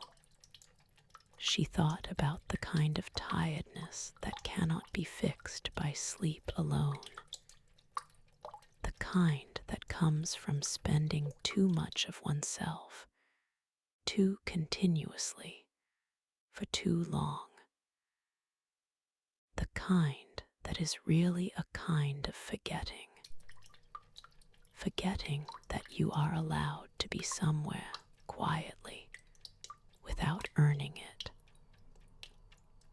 The kind that comes from a life in which every moment of stillness has been converted into productivity or guilt, until the capacity for simple presence has slowly been worn away. She took a slow breath. The air was warm and green and deeply gentle. She was still there when she heard the conservatory door open softly behind her. She turned, not with alarm, but with the unhurried attention she seemed to have been developing since she arrived.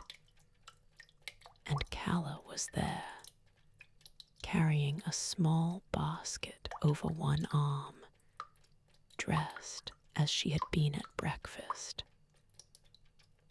She moved through the conservatory with a familiarity that was clearly lifelong, navigating the path between the central beds without looking at her feet, pausing briefly at one plant or another with the quick, assessing glance of someone taking attendance. She did not hurry. She did not speak immediately. She came to where Seren was standing at the low railing near the white plants and stopped beside her. And they stood together, looking at the small white flowers for a moment without saying anything. They turned, Seren said. Calla looked at the plants. They do, she said. Do they always? Always, she said. Toward whoever stands here. A pause. We call them lunarveil. It's not a scientific name. Just what the naturalist called them when she first found them growing in the corner where she'd placed a single pot as an experiment. Do they grow anywhere else? Not that I've found, Calla said. She set her basket down on the edge of the raised bed and began to look at the plants with a more practical attention, checking soil, touching a stem here and there with a light, assessing touch. They need this particular environment.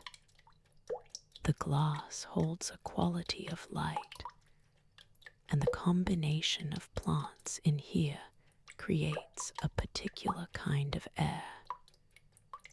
If you take them out, they fade. She said this without sadness, simply as a fact of how things were. They belong here. What do they do? Seren asked. Besides turn. Calla was quiet for a moment, working gently at the soil around one of the plants with a small wooden implement. That's the question, she said eventually. The naturalist wrote extensively about them. She believed they were responsive to. She used the word attention. She meant it precisely. Not movement, not touch, attention. The quality of being looked at with genuine attention, as opposed to glanced at or assessed for usefulness. She straightened and looked at the plants. She wrote that they were the only plants she had encountered that could, as she put it, receive the looking. Most plants don't know they're being looked at. These ones do. Seren thought about this. Is that why guests come to the conservatory? It's part of why, Calla said. The whole conservatory does something. The air, the warmth, the plants themselves. People always leave feeling different than they came. But the lunarveil in particular, she paused. I think they remind people of something they've forgotten, that they can be looked at too. That being the object of attention, good, gentle, non-demanding attention, is something they are allowed to have. Seren looked at the white flowers. Most people don't know they've been starved of that, she said, almost to herself. No, Calla agreed. Most people don't. She continued her work among the plants, the gentle, purposeful work of tending, and Seren remained at the railing, and neither of them spoke for a while, and the conservatory was warm around them, and the lunarveil stayed faced towards Seren with their small, perfect white faces open. After some time, Calla moved to the far beds on the left wall. The naturalist, Seren said. Did she come back? Often, Calla said. She worked here for the last years of her life. She had notebooks filled with observations, mostly unpublished. She left them here when she died. A pause. There's a box of them in the library if you'd like to read them. They're particular reading, not scientific, not lyrical exactly, somewhere between the two. Very precise about what she saw, very honest about what she didn't understand. What did she not understand? Why the plants grow here and nowhere else, Calla said. Why this specific valley? She had theories, the quality of the water table, the angle of the hill shelter, the soil composition. She documented all of it. But she wrote at the end of her last notebook that she suspected the real answer was simpler and less scientific than all of that. She paused in her work, looking at the plants around her. She suspected the plants grew here because the inn was here, because of what the inn is. Seren looked around the conservatory, at the tiers of shelves, the hanging baskets, the long beds, the extraordinary collection of unnamed things growing in this warm, glass-enclosed space. What is the inn? She asked. Calla looked at her, and her expression was not mysterious or portentous. It was simply direct. A place that receives people, she said.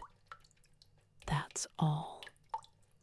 A place that has been doing that for a very long time and has gotten very good at it. The answer was so simple and so complete that Seren had nothing to say in response to it. She turned back to the lunarveil, which were still facing her, patient and open and white in the warm morning light.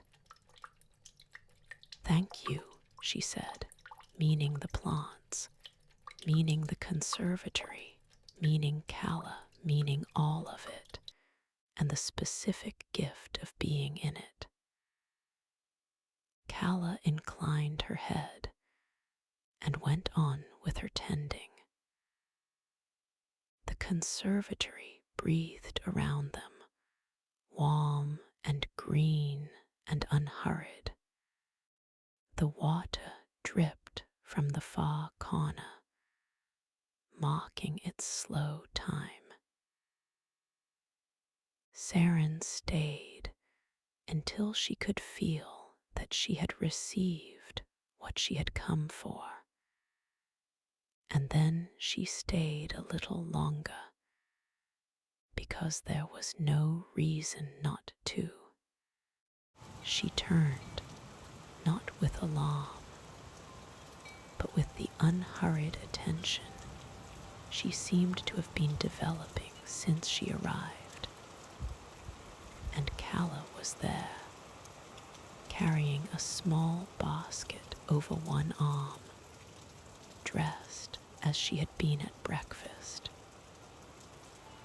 She moved through the conservatory with a familiarity that was clearly lifelong, navigating the path between the central beds without looking at her feet, pausing briefly at one plant or another with the quick, assessing glance of someone taking attendance.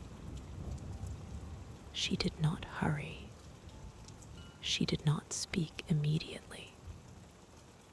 She came to where Seren was standing at the low railing near the white plants and stopped beside her. And they stood together, looking at the small white flowers for a moment without saying anything. They turned, Seren said. Calla looked at the plants. They do, she said. Do they always? Always, she said. Toward whoever stands here. A pause. We call them lunarveil. It's not a scientific name. Just what the naturalist called them when she first found them growing in the corner where she'd placed a single pot as an experiment. Do they grow anywhere else? Not that I've found, Calla said. She set her basket down on the edge of the raised bed and began to look at the plants with a more practical attention, checking soil, touching a stem here and there with a light, assessing touch. They need this particular environment. The glass holds a quality of light, and the combination of plants in here creates a particular kind of air. If you take them out, they fade. She said this without sadness, simply as a fact of how things were. They belong here. What do they do? Seren asked. Besides turn. Calla was quiet for a moment, working gently at the soil around one of the plants with a small wooden implement. That's the question. question, she said eventually. The Naturalist wrote extensively about them. She believed they were responsive to. She used the word attention. She meant it precisely. Not movement, not touch, attention.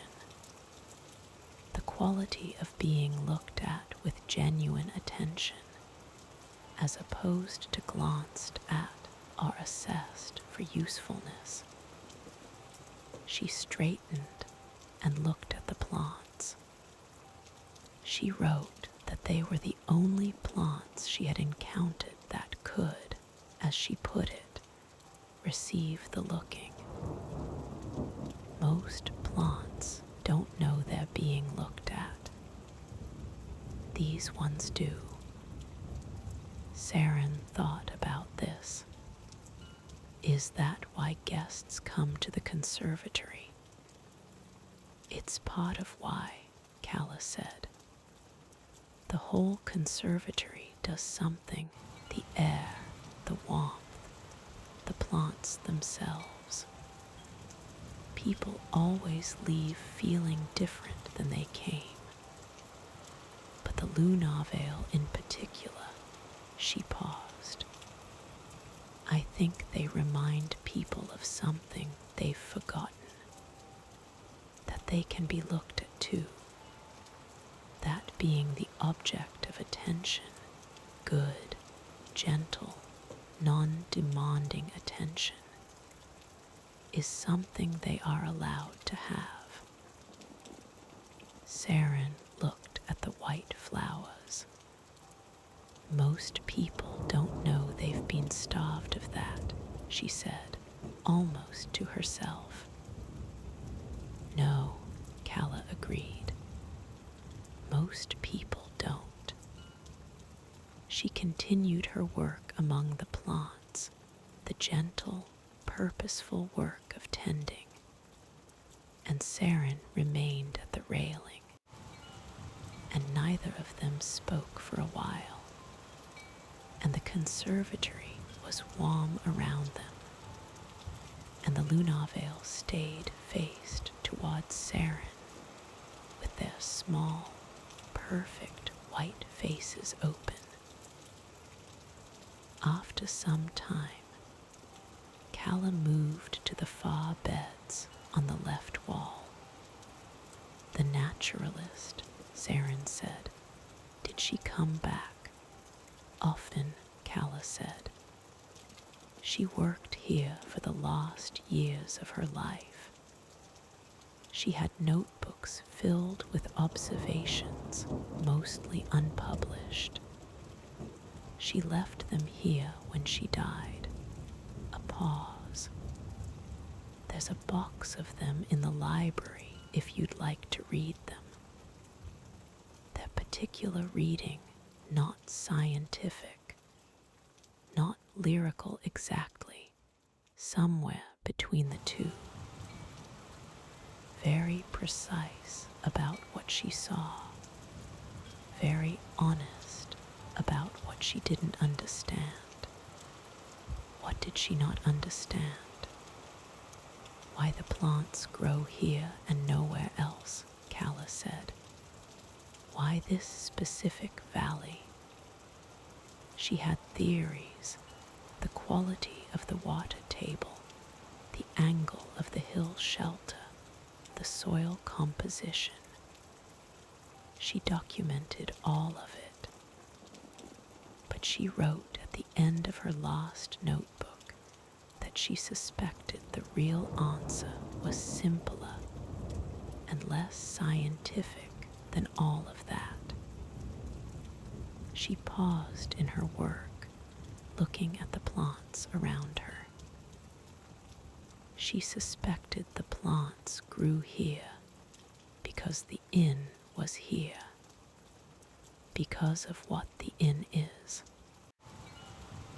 Seren looked around the conservatory, at the tiers of shelves, the hanging baskets, the long beds, the extraordinary collection of unnamed things growing in this warm, glass-enclosed space. "What is the inn?" she asked. Calla looked at her, and her expression was not mysterious or portentous. It was simply direct. "A place that receives people," she said. "That's all. A place that has been doing that for a very long time and has gotten very good at it." The answer was so simple and so complete that Seren had nothing to say in response to it. She turned back to the lunarveil, which were still facing her, patient and open and white in the warm morning light. "Thank you," she said, meaning the plants, meaning the conservatory, meaning Calla, meaning all of it, and the specific gift of being in it. Calla inclined her head and went on with her tending. The conservatory breathed around them, warm and green and unhurried. The water dripped from the far corner, marking its slow time. Seren stayed until she could feel that she had received what she had come for. And then she stayed a little longer, because there was no reason not to. She woke gradually, without the usual disorientation of strange place waking. She knew immediately where she was, not just this room and this inn, but something larger and more interior. She knew where she was in herself, which was something she had not been able to say for a long time. She felt quiet, not the fast quiet of someone trying to be calm, not the effortful stillness of deliberate practice, but the genuine quiet of someone who had, through no specific act of will, arrived at a state of rest that went deeper than the surface. She sat in the window seat for a while longer, watching the valley in its amber late afternoon shift. The clouds lower now, the hills darker, the light turning from white to gold to that specific deep amber that precedes the rose of evening. The valley was beautiful in this light, its mist rendered gold, its grasses a warm pale yellow, the shadows between the rolling hills longer and softer. Eventually she got up and folded the blanket and set it back at the end of the cushion. Calla was in the kitchen. The smell of cooking had been gradually accumulating for the past hour. Seren had been aware of it at the edge of her sleeping. A warm, savory undercurrent to the afternoon's quiet. Now, fully awake, she followed it. The kitchen was fuller of warmth than it had been at breakfast. The windows fogged slightly from steam. 2 candles lit on the windowsill though it was not yet fully dark. "Can I help?" Seren asked. "You can sit and talk," Calla said. "That's what I want." So Seren sat at the kitchen table with a glass of something amber and slightly tart, a fruit drink of some kind, not quite wine, not quite juice, and Calla moved around the kitchen with her easy efficiency, and they talked. They talked about the valley and about the plants in the conservatory and about the naturalist who had named them. They talked about the guest book. Seren mentioned the entry about the woman who had stopped believing she deserved sleep, and Calla was quiet for a moment and then said, "She came back 3 times after that first visit. The 3rd time she brought her daughter. They talked about what the valley was like in different seasons. In summer, Calla said, the lunarveil bloomed fully, their white flowers opening completely and releasing a scent at night that carried across the entire garden. Something between jasmine and something that had no name.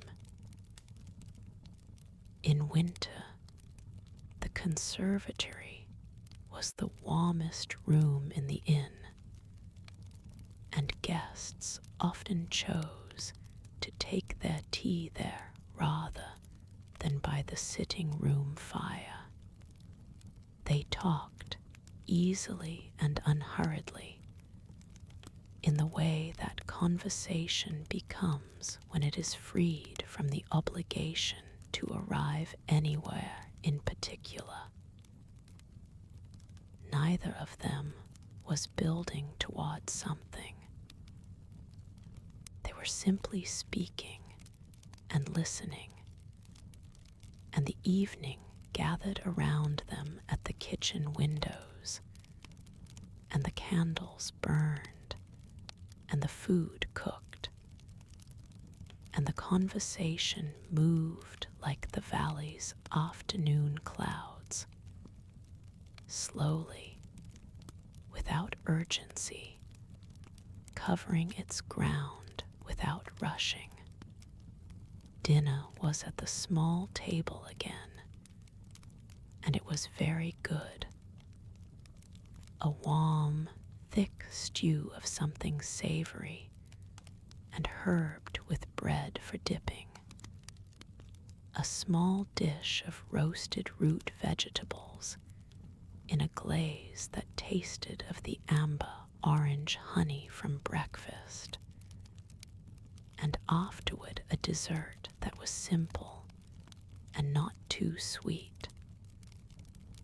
A pale cream of something fragrant with that same honey drizzled across the top in a thin spiral. She ate slowly, and she ate everything. Afterward, they moved to the sitting room. The fire was built up properly for the evening now, and the room was warm and amber lit.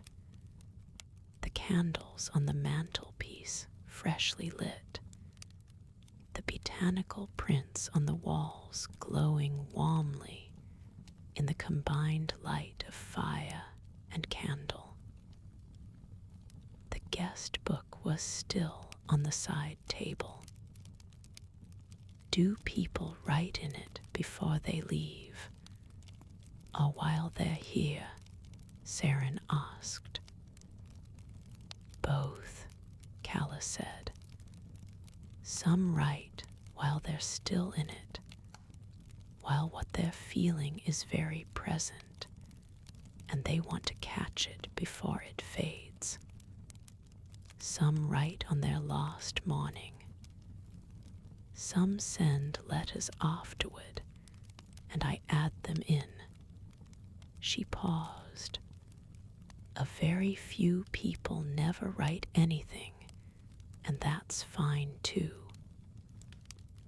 Seren looked at the book's dark cover, its wan corners, the ghost of guilt on its spine.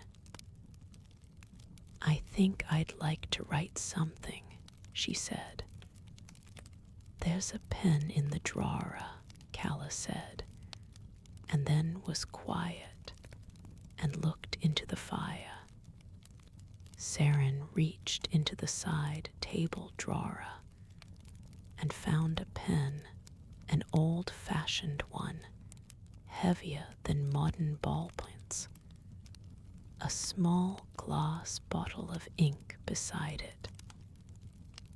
She opened the book near the back, past the last of the existing entries to the first empty page. She held the pen above the page for a moment, thinking about what she wanted to say. And then she began to write, not quickly, not with effort, but steadily. I arrived without a plan, which is not usual for me. I drove until the road decided, and the road brought me here. I have slept better in 2 nights than I have slept in months. I have stood in a glass house among plants that have no names I know, and I have felt something release in me that I had held tightly for a very long time. I am not sure yet what it was. I am not sure it matters what it was. It is enough that it is gone. She paused, then added, in slightly smaller letters below. The flowers turned toward me. I know that sounds small, but it was not small. She set the pen down. Calla was looking at the fire. The room was very warm and very quiet, and the candles burned without flickering. And outside the night had fully come, and the moon was somewhere above the mist, and the conservatory glass was catching it, and the valley was holding its gentle dark. That night, she went up to her room at an hour that felt right rather than necessary. Not because she was determined to sleep, but because the day had come naturally to its end, and sleep was simply the next thing. The way the valley had come naturally to its evening, and the mist had naturally descended. The room was the same as she had left it that morning. The quilt folded back, a fresh candle lit on the bedside table, the vase of the unfamiliar plant with its small white buds now opened a little further, the tips of their petals just visible above the outer sepals. She stood in the center of the room for a moment, looking at it. The pale cream ceiling with its 2 dark beams, the window with the curtains drawn back, showing the deep navy of the evening sky, the moon higher tonight than the night before, clear and very bright through the glass, the mist in the valley below it luminous. She went to the window. The garden below was in full moonlight, and it was entirely different from what she had seen in the morning or the afternoon. The shadows were long and bluish, cast by the moon rather than the sun, and between them the plants held their own soft luminescence. The Somnica pallida particularly, their reflective surfaces returning the moonlight in small, scattered brightnesses all along the path. The white flowers she had seen on her first night were open more fully now. She could see their round shapes even from here, the moonlight giving them a cool, bluish white glow that was different from the amber warmth of the interior, but equally beautiful. Further left, past the hedge, she could see the top of the conservatory's glass roof. It caught the moon and returned it in a long, bright arc, the glass glowing with the cool silver of reflected moonlight. It was extraordinary from here. That bright curved line against the deep navy of the sky, the warmth of the inn's windows in the foreground, and the cold beauty of the moonlit glass beyond them. Two kinds of light in the same view. She stood at the window for a long time. She thought about the days before she had driven north and ended up here. The mornings she had woken feeling already defeated by what the day required. The evenings she had lain in the dark of her own bedroom cataloguing what hadn't been finished, hadn't been resolved, hadn't been given enough of her. She thought about the quality of the sleep she hadn't been having, not absent, but thin, unreached, like water that stays shallow no matter how deep the vessel. And then she thought about last night, the depth of it, the specific texture of it, how she had woken in the early hours and the worry hadn't been there, and how that absence had felt, not like a subtraction, but like an expansion, like stepping from a crowded room into open air. She thought about the conservatory and the lunarveil and the small white flowers looking at her. She thought about Calla, sitting by the fire in the early hours, saying yes, just that one quiet word which had been enough. She thought about what she had written in the guest book. It is enough that it is gone. She turned from the window and began the quiet preparations of the night. The basin of cool water, the soft nightgown, the familiar ritual of unwinding. She moved slowly, with no urgency. There was nothing to hurry toward.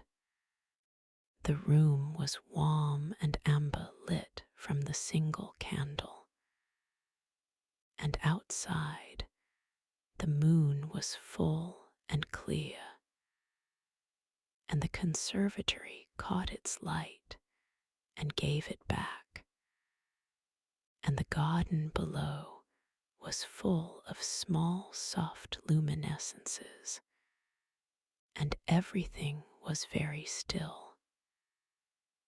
She got into bed.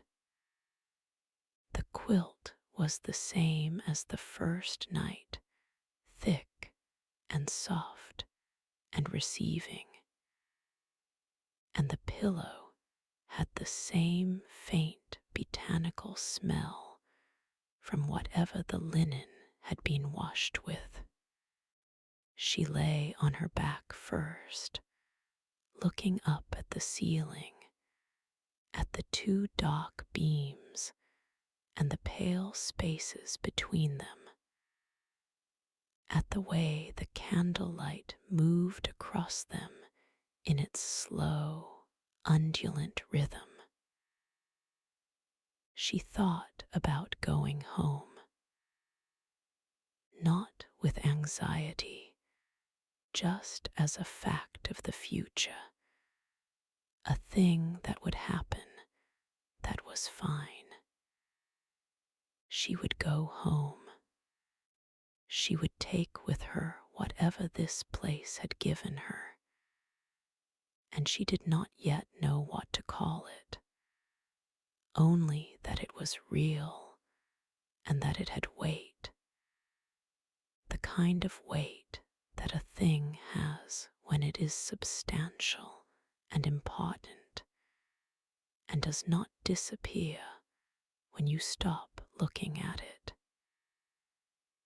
She thought about the woman in the guest book who had written, "I came back 2 years later, in spring. I just wanted Calla to know that I still sleep, that it held." She thought she understood that now, the impulse to return, not because the original need had come back, but because there was a particular gratitude that has nowhere to go except back toward its source. She turned on her side, facing the window.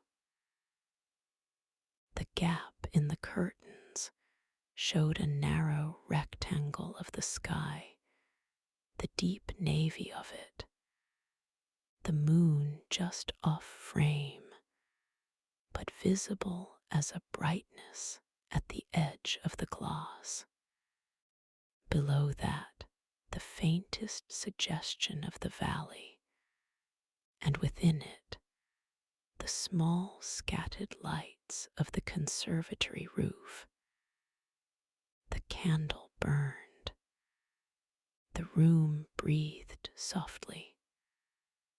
Somewhere below her, in the sitting room, the fire was either burning or had banked itself down to the warm amber of embers, and Calla was either still there or had long since retired, and the inn was simply itself, receiving as it always had been, quiet and warm and outside of ordinary time.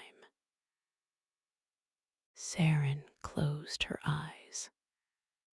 The weight of the quilt was exactly right. The air was cool and botanical and slightly sweet.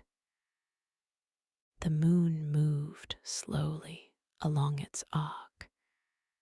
She thought of nothing, or rather, She held gently in the back of her mind the image of the light through the old conservatory glass, the way it came in multiple, slightly different planes, and made the whole structure shimmer like breathing. The candle found its own rhythm. The valley held its mist and its moonlight, and the silver arc of the conservatory roof. And Seren Calloway let the night receive her, and she slept